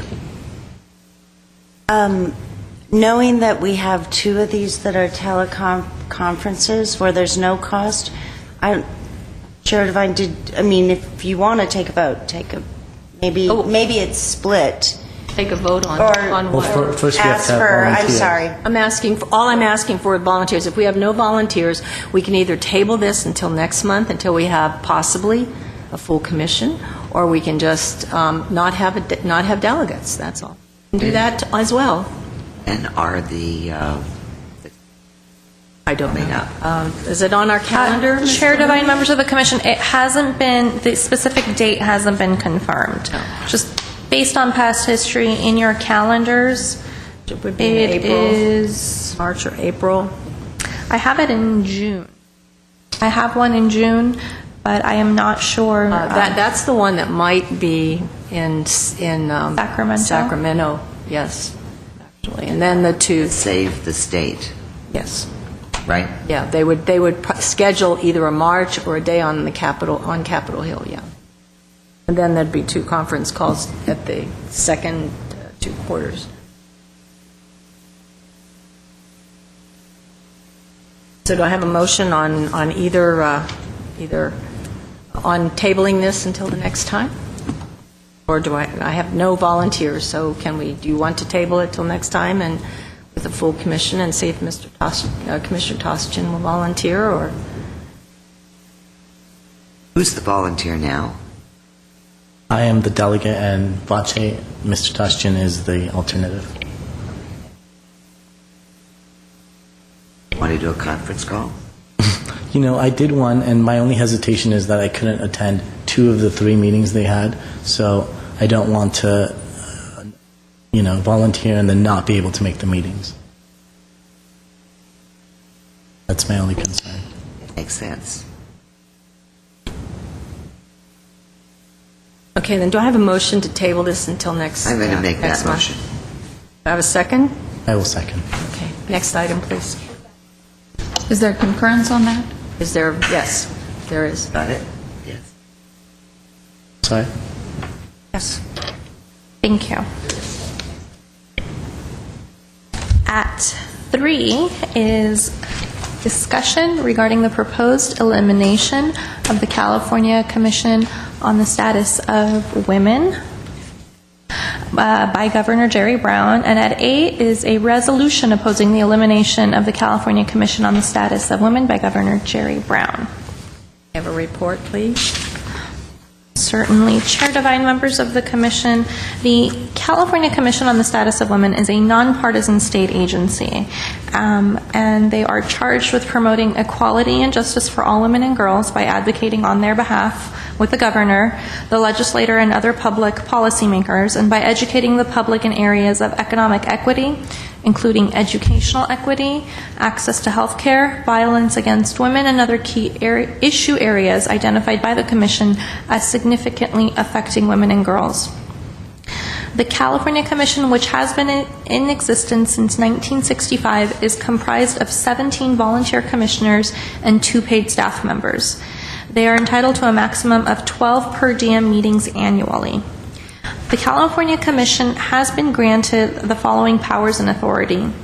They are to advise the legislator and the governor on matters of particular concern to women, initiate, promote, and take appropriate steps to inform the public about legislation and proposed legislation affecting women, collect and disseminate information on issues of concern to California women, coordinate group and individual activities throughout the state regarding Commission programs and priorities, provide technical and consultative assistance and advice on matters relating to the needs of California women, and perform other such functions that are set forth in Government Code, Section 8245, and on. Each year, the California Commission is charged with setting public policy for the Commission action and selecting priority issues for its public education and legislative program activities. Currently, their priorities include issues of the underserved as a top priority. Other key issues which the Commission continues to examine are equity, which includes civil rights, and equal access to education and employment opportunities, and economic autonomy. And under this umbrella falls pay equity, family law, health care, child and other dependent care, protection, and support for victims of violence, and welfare reform. During the 2011-12 budget for the state, Governor Jerry Brown had reduced the California Commission's annual operating budget from $465,000 to $265,000. And what that essentially did was shorten the life of the Commission for that year. For the upcoming 2012-13 budget, the governor has proposed to eliminate the California Commission entirely by eliminating their budget. And especially in these tough budgetary times, the California Commission does serve an important link between many communities and the state government. Through its public hearings across the state, the California Commission has sought input from women and girls to better develop sound public policy. And let's see. Essentially, the California Commission is the only state agency that provides gender analysis of state actions and assures the needs of the diverse women of the state and makes sure that their needs are heard and addressed. The mandate established for this commission is as necessary today as it was when it was created about 47 years ago, because women still do earn less than men.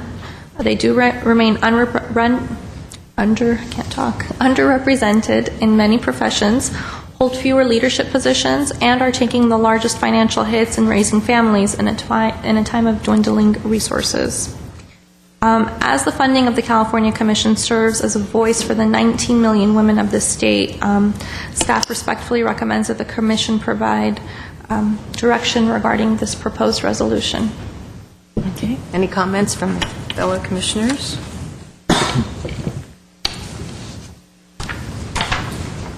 Comments? Do I have a motion?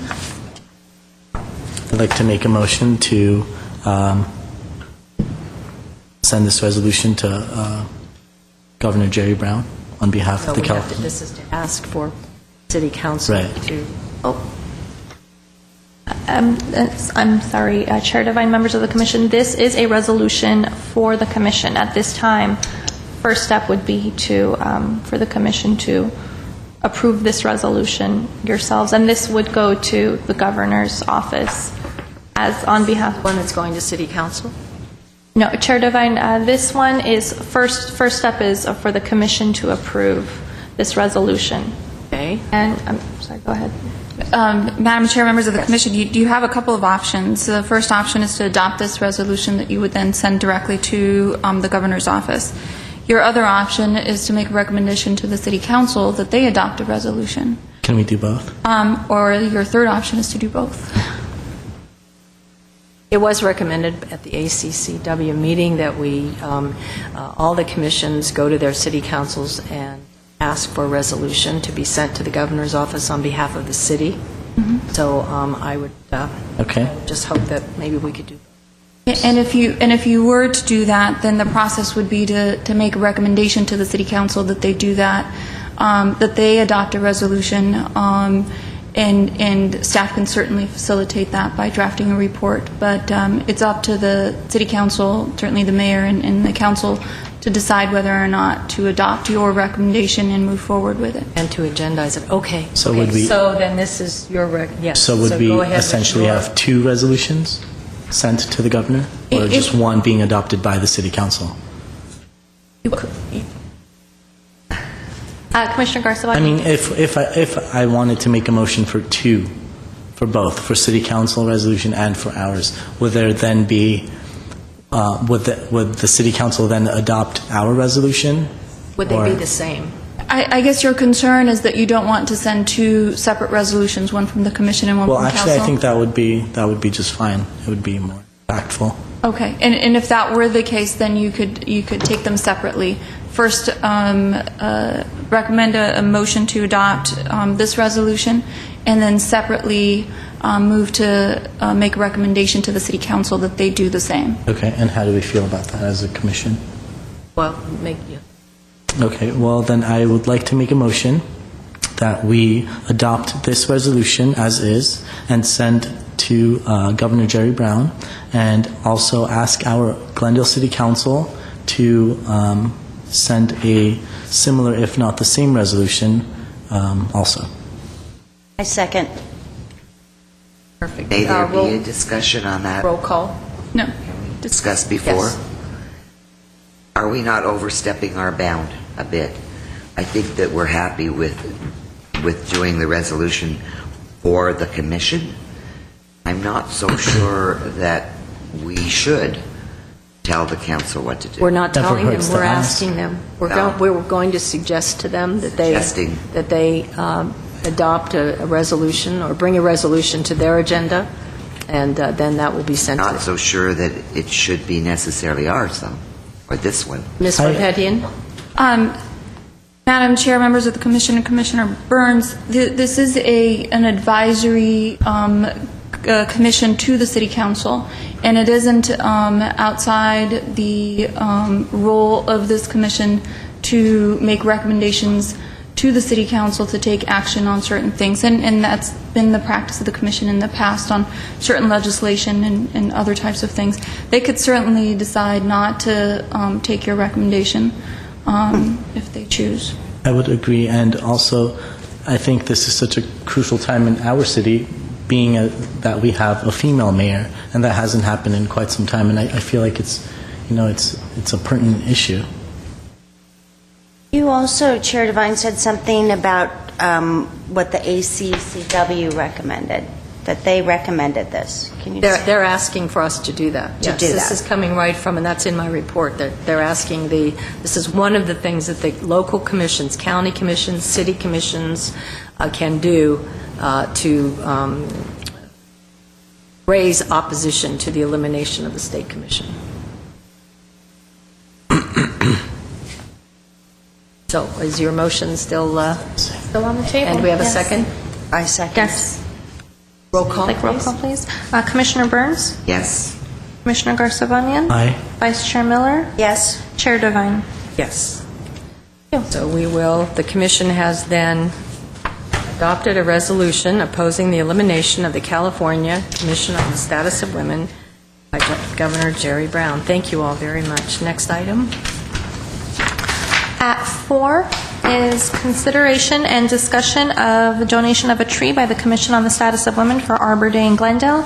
And at A is a motion providing direction regarding the Commission's participation in Arbor Day. Would you like a brief report, Chair Devine?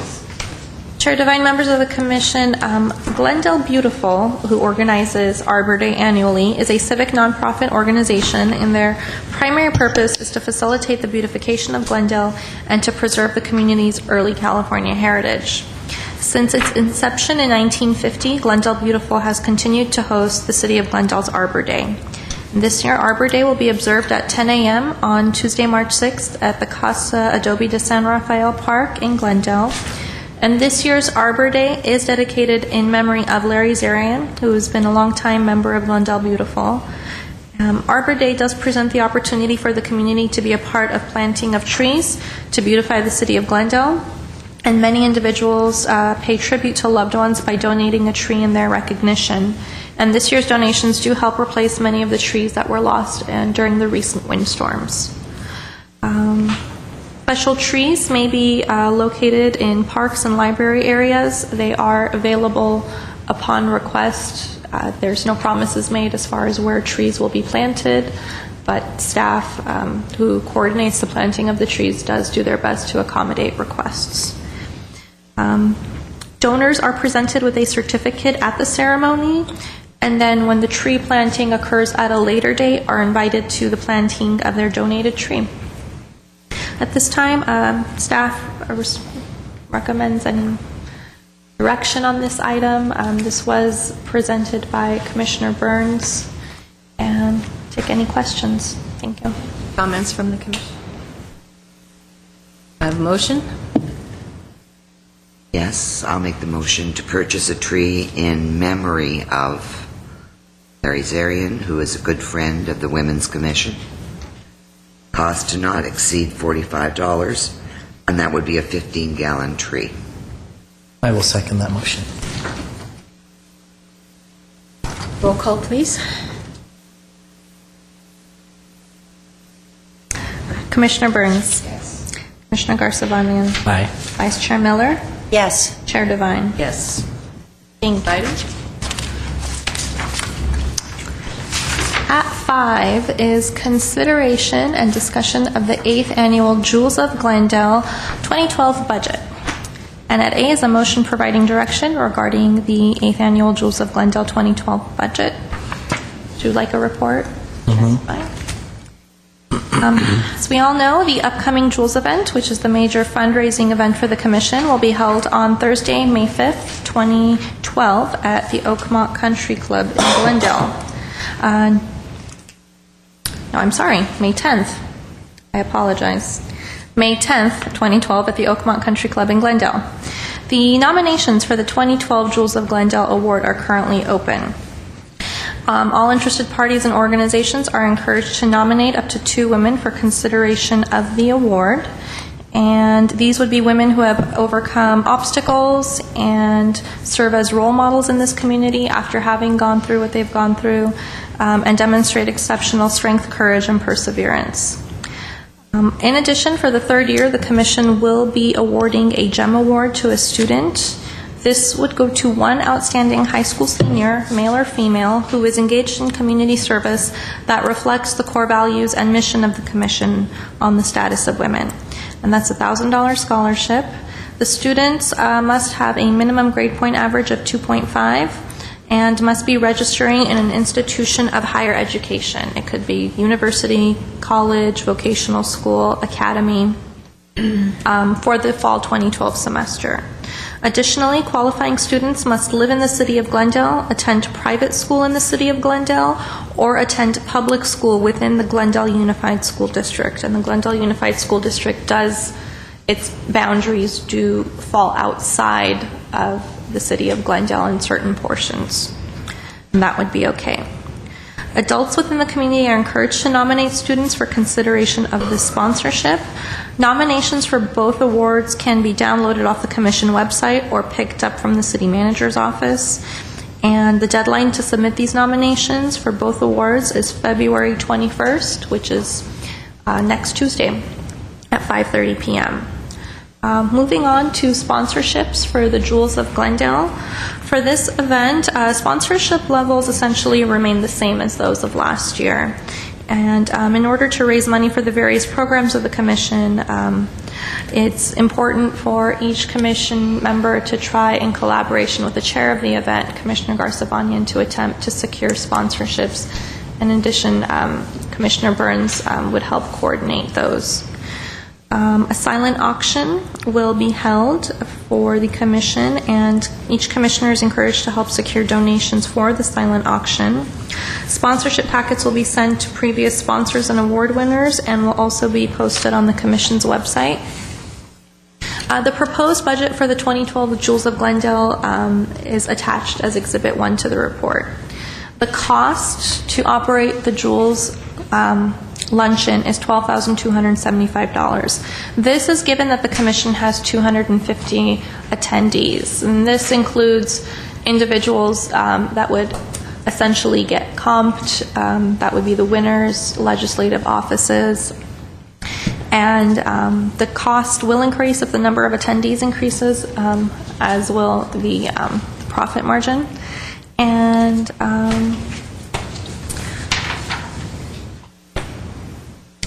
as done last year, the Commission will be able to save a considerable amount of money in regards to graphics. As you will see in there, that we don't have a cost for graphics because that can be absorbed by management services budget through the graphics department, and those costs can be internalized. Additional costs can be saved by utilizing city staff to take photos at the event, and that'll be at no cost to the Commission. And that concludes my report. If you have any questions, I'd be more than happy to answer them. Additionally, if the chair of the event, Commissioner Garsabanian, has anything to add. I just have one thing to add.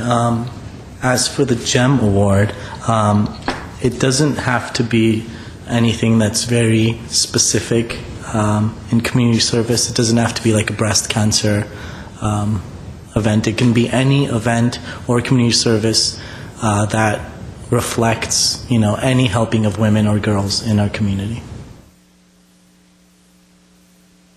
as long as they're included.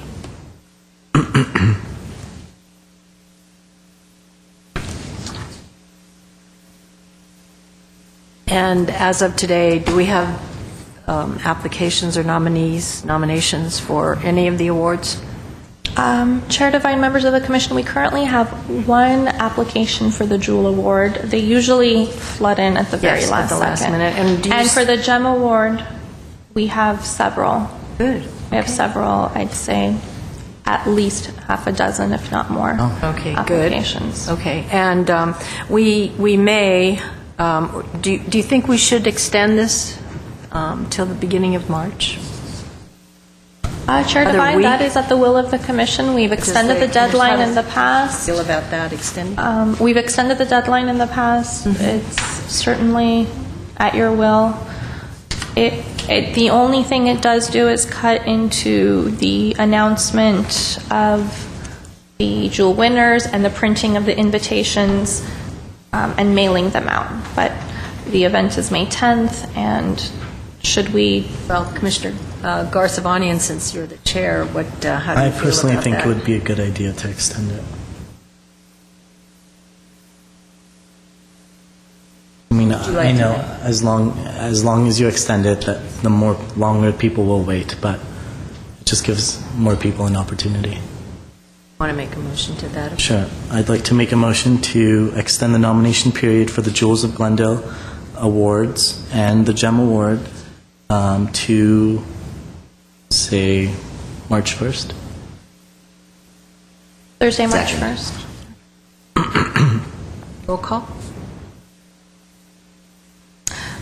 Commissioner Burns? Yes. Commissioner Garsabanian? Aye. Vice Chair Miller? Yes. Chair Devine? Yes. And we don't need a time period to that, do we?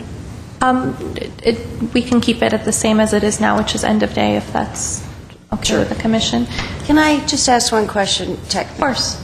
Does it make a difference if it's a Thursday or a Monday to us? I know it does to the people submitting. No, I've submitted in the past, and sometimes when you really, Sunday night. well, you need that weekend just if you're nominating your coworker. The 1st is a Thursday, the 5th is a Monday. I know we made the motion, but just, You can I'm make just an saying, amendment. in terms of being realistic with how our community works. Are you willing to make an amendment to that? And is that acceptable to the Yes. maker of the second? Okay. That's a good point. Just to clarify, that would be end of day, Monday, March 5th. Fine, yeah. Okay, so we need roll call on that amendment? Consensus? You have consensus on that? I think Yes. we do. Yes. I think Okay. we do, yeah, okay. And Chair Devine, members of the commission, at this time, if you could provide direction on the proposed budget as well. Okay, do I have a motion to accept the budget as proposed? Yes, I'd like to make a motion to accept the Jewels of Glendale luncheon budget as proposed here. Second? I second. And I think we have consent. Thank you. Next item, please. Thank you. At this time, we will move on to 5B, reports information only, still under business agenda. And at 1 is the Commission on the Status of Women's 2012 Master Calendar of Events. This is the regularly recurring calendar. If there are any questions? Now we can add April the 3rd for the proclamation. Yes. Whatever the commission took action on tonight will be reflected in the Okay. calendar next month.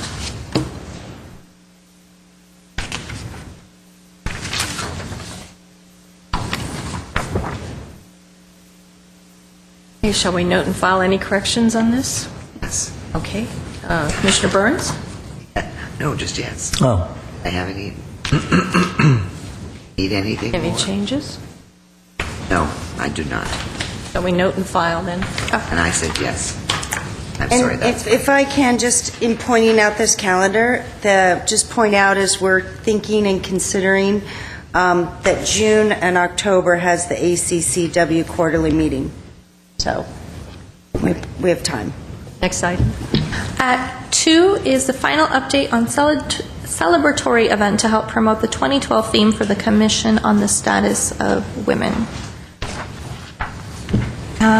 And just to provide a brief report on this item, on Saturday, January 28th, the Commission on the Status of Women held an event kicking off the 2012 focus of the Commission on the Status of Women, Celebrating Women and Aging, to help promote the Commission, and invited members of the community to come celebrate their birthdays with the Commission, no matter when their birthdays was throughout the year. The event allowed members of the community to come meet members of the Commission, learn about the Commission and its mission, get resources on various issues concerning women, and learn about upcoming events. Approximately 50 people attended the event, which was held from 2 to 4 p.m. at the Adult Recreation Center.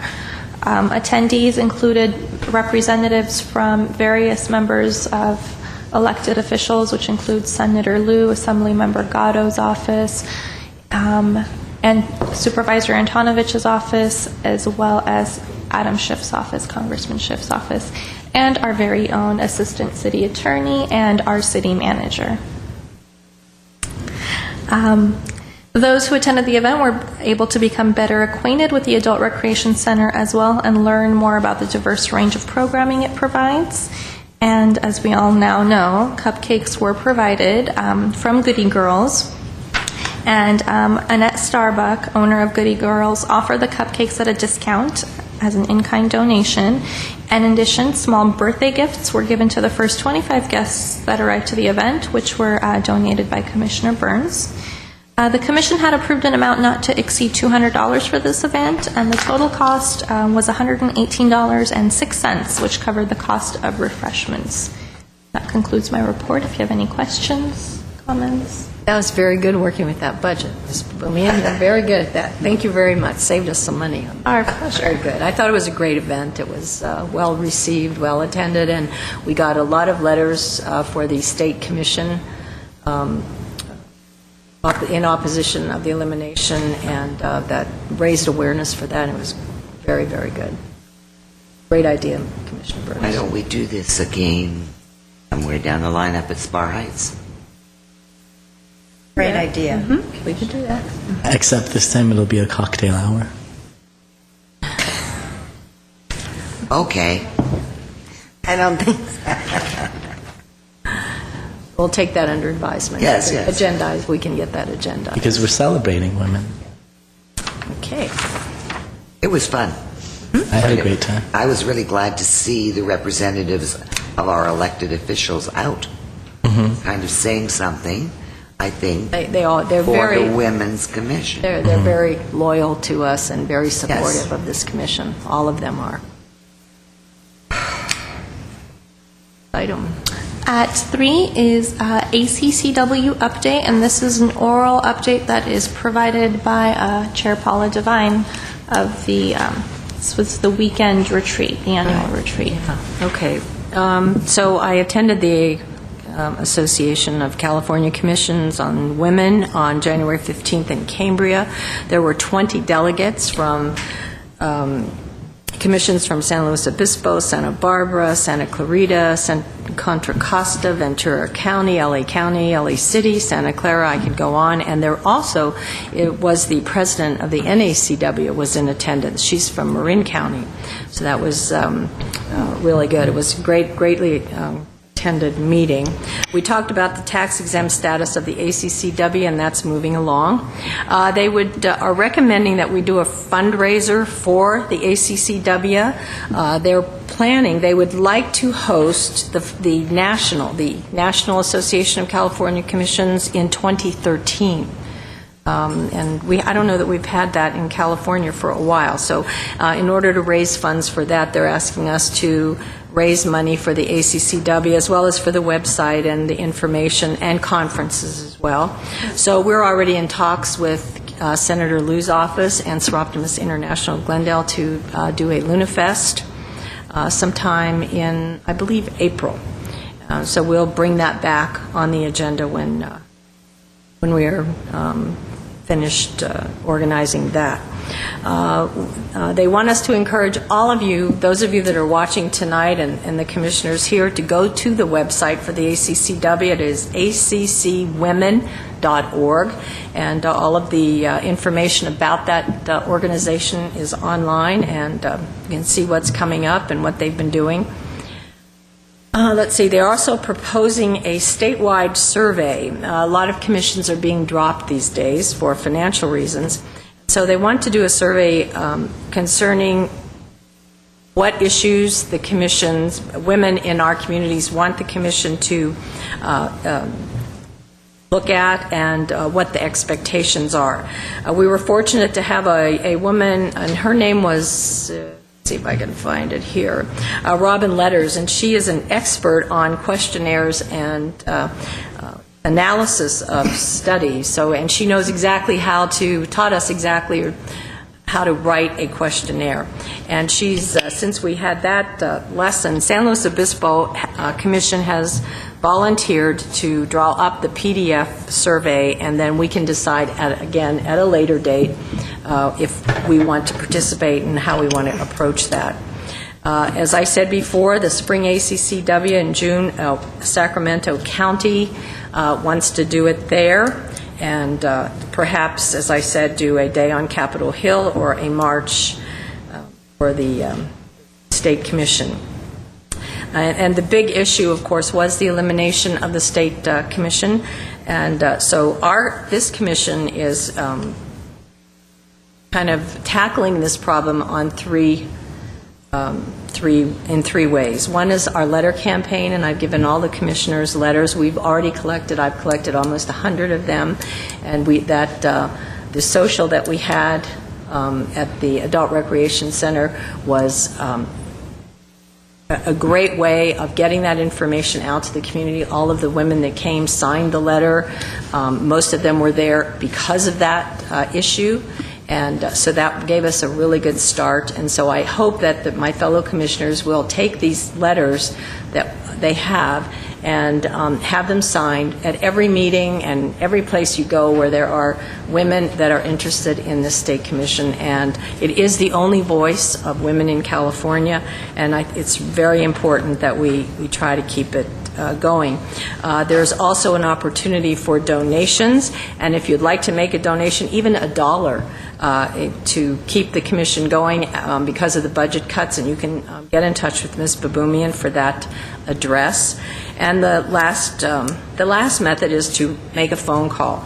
Now, we found out, and this I thought was very interesting, that one signed letter that goes to a politician is worth 5 votes. So it's really important to get these letters signed, and then if you get them back to Ms. Baboumian, we'll send them off to Assemblyman Gatto, Senator Carol Liu, and the governor.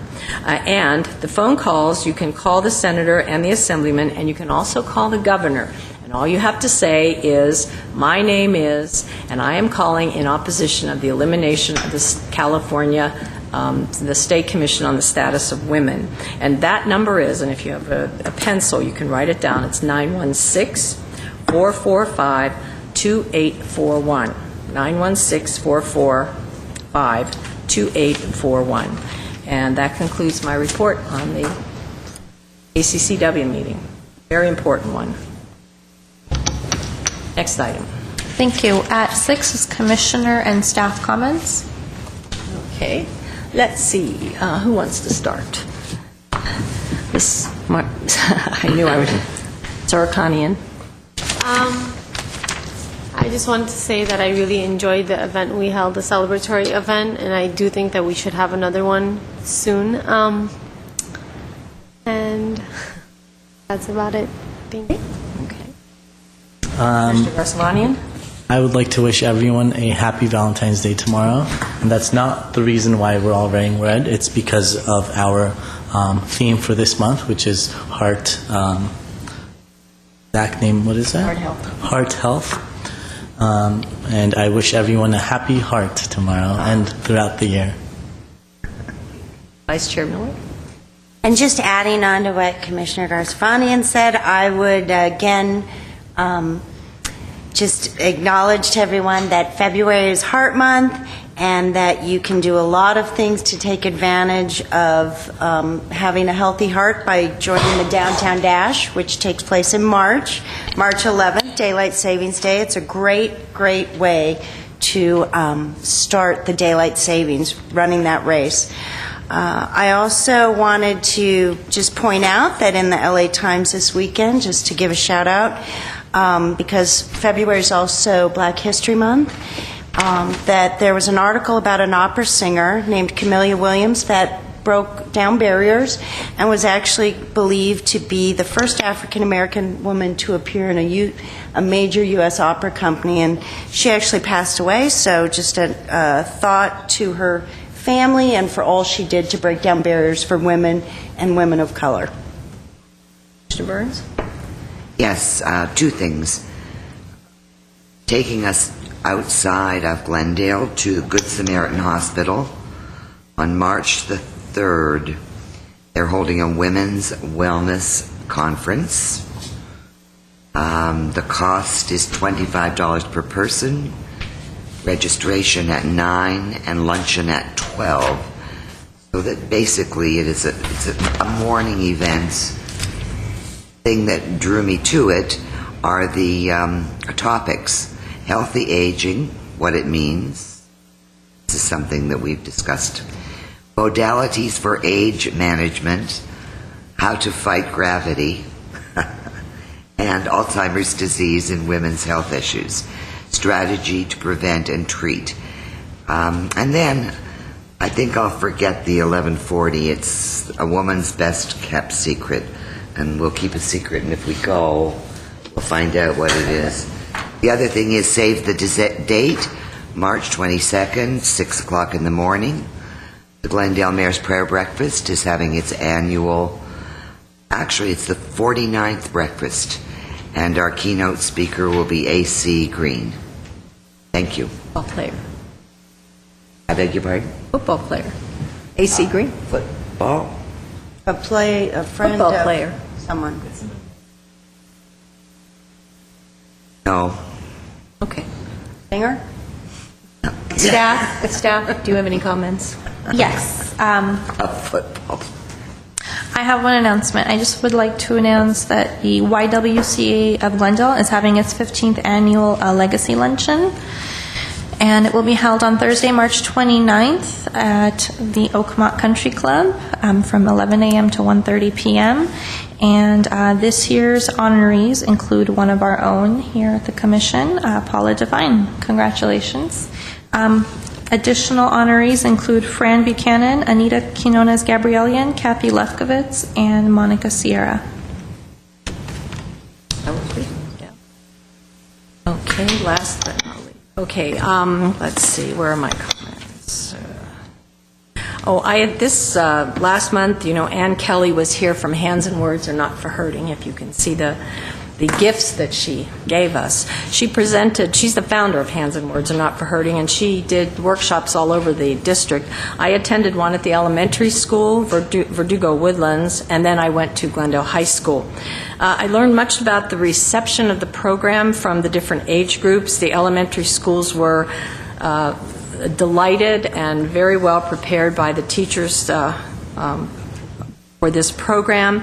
It is our anti-violence abuse program, and it's perfect for elementary schools. As you know, they're doing a great job to provide the groundwork to stop violence, abuse, and bullying. It was a pleasure to meet Ann and to get a sense of the passion that she has for ending abuse. And after her visit, I received this email from Sally Miles, who is teacher specialist in the administrative offices of Glendale Unified School District, and she wanted me to read this to you. And she said, "Our eternal thanks from the Glendale Unified School District goes to the Commission for bringing this message into our district culture and for introducing us to the program." We also, Vice Chair Miller and Commissioner Burns and I attended the City Council meeting where Ann was presented with a commendation, and she was quite tickled because she'd never gotten one before in all of the times that she's toured and gone to cities and schools, so she was quite overwhelmed by it. And as a gift to us, she gave us the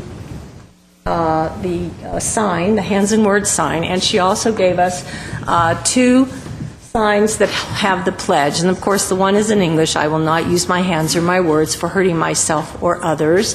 And the other was in Spanish, and our ex officio is going to read that one to you.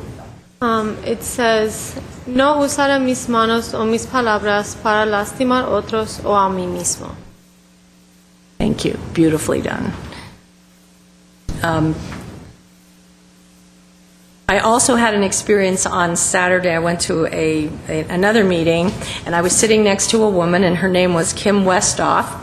And when she found out I was on this commission, she informed me that her daughter had been an ex officio, and her name was Kim Westoff, or I'm sorry, Jennifer was the daughter, and she was a ex officio before I came on the commission, and she is now in her second year of law school at USC. She attended Berkeley, where she got her undergrad degree. She was an intern for Representative Adam Schiff, and she's going into entertainment law. So I wanted just to bring that to your attention so that some of our ex officios go on to great things, and so it was quite a treat to meet this mother, and she was very appreciative of the commission and her daughter having been on it, that it gave her a good basis for moving on in her vocation. So that was it. After the horrific occurrence at Crescenta Valley High School this last week, I would like to ask everybody out there, parents and grandparents and children, let the dignity of other people be as important to you as it is. Let the dignity of other people be as important to you as your own. Have a happy Valentine's Day, and please be kind to everyone. Thank you. Do I have a motion for adjournment? I will make a motion to adjourn. Thank you. The meeting is adjourned at 7:45.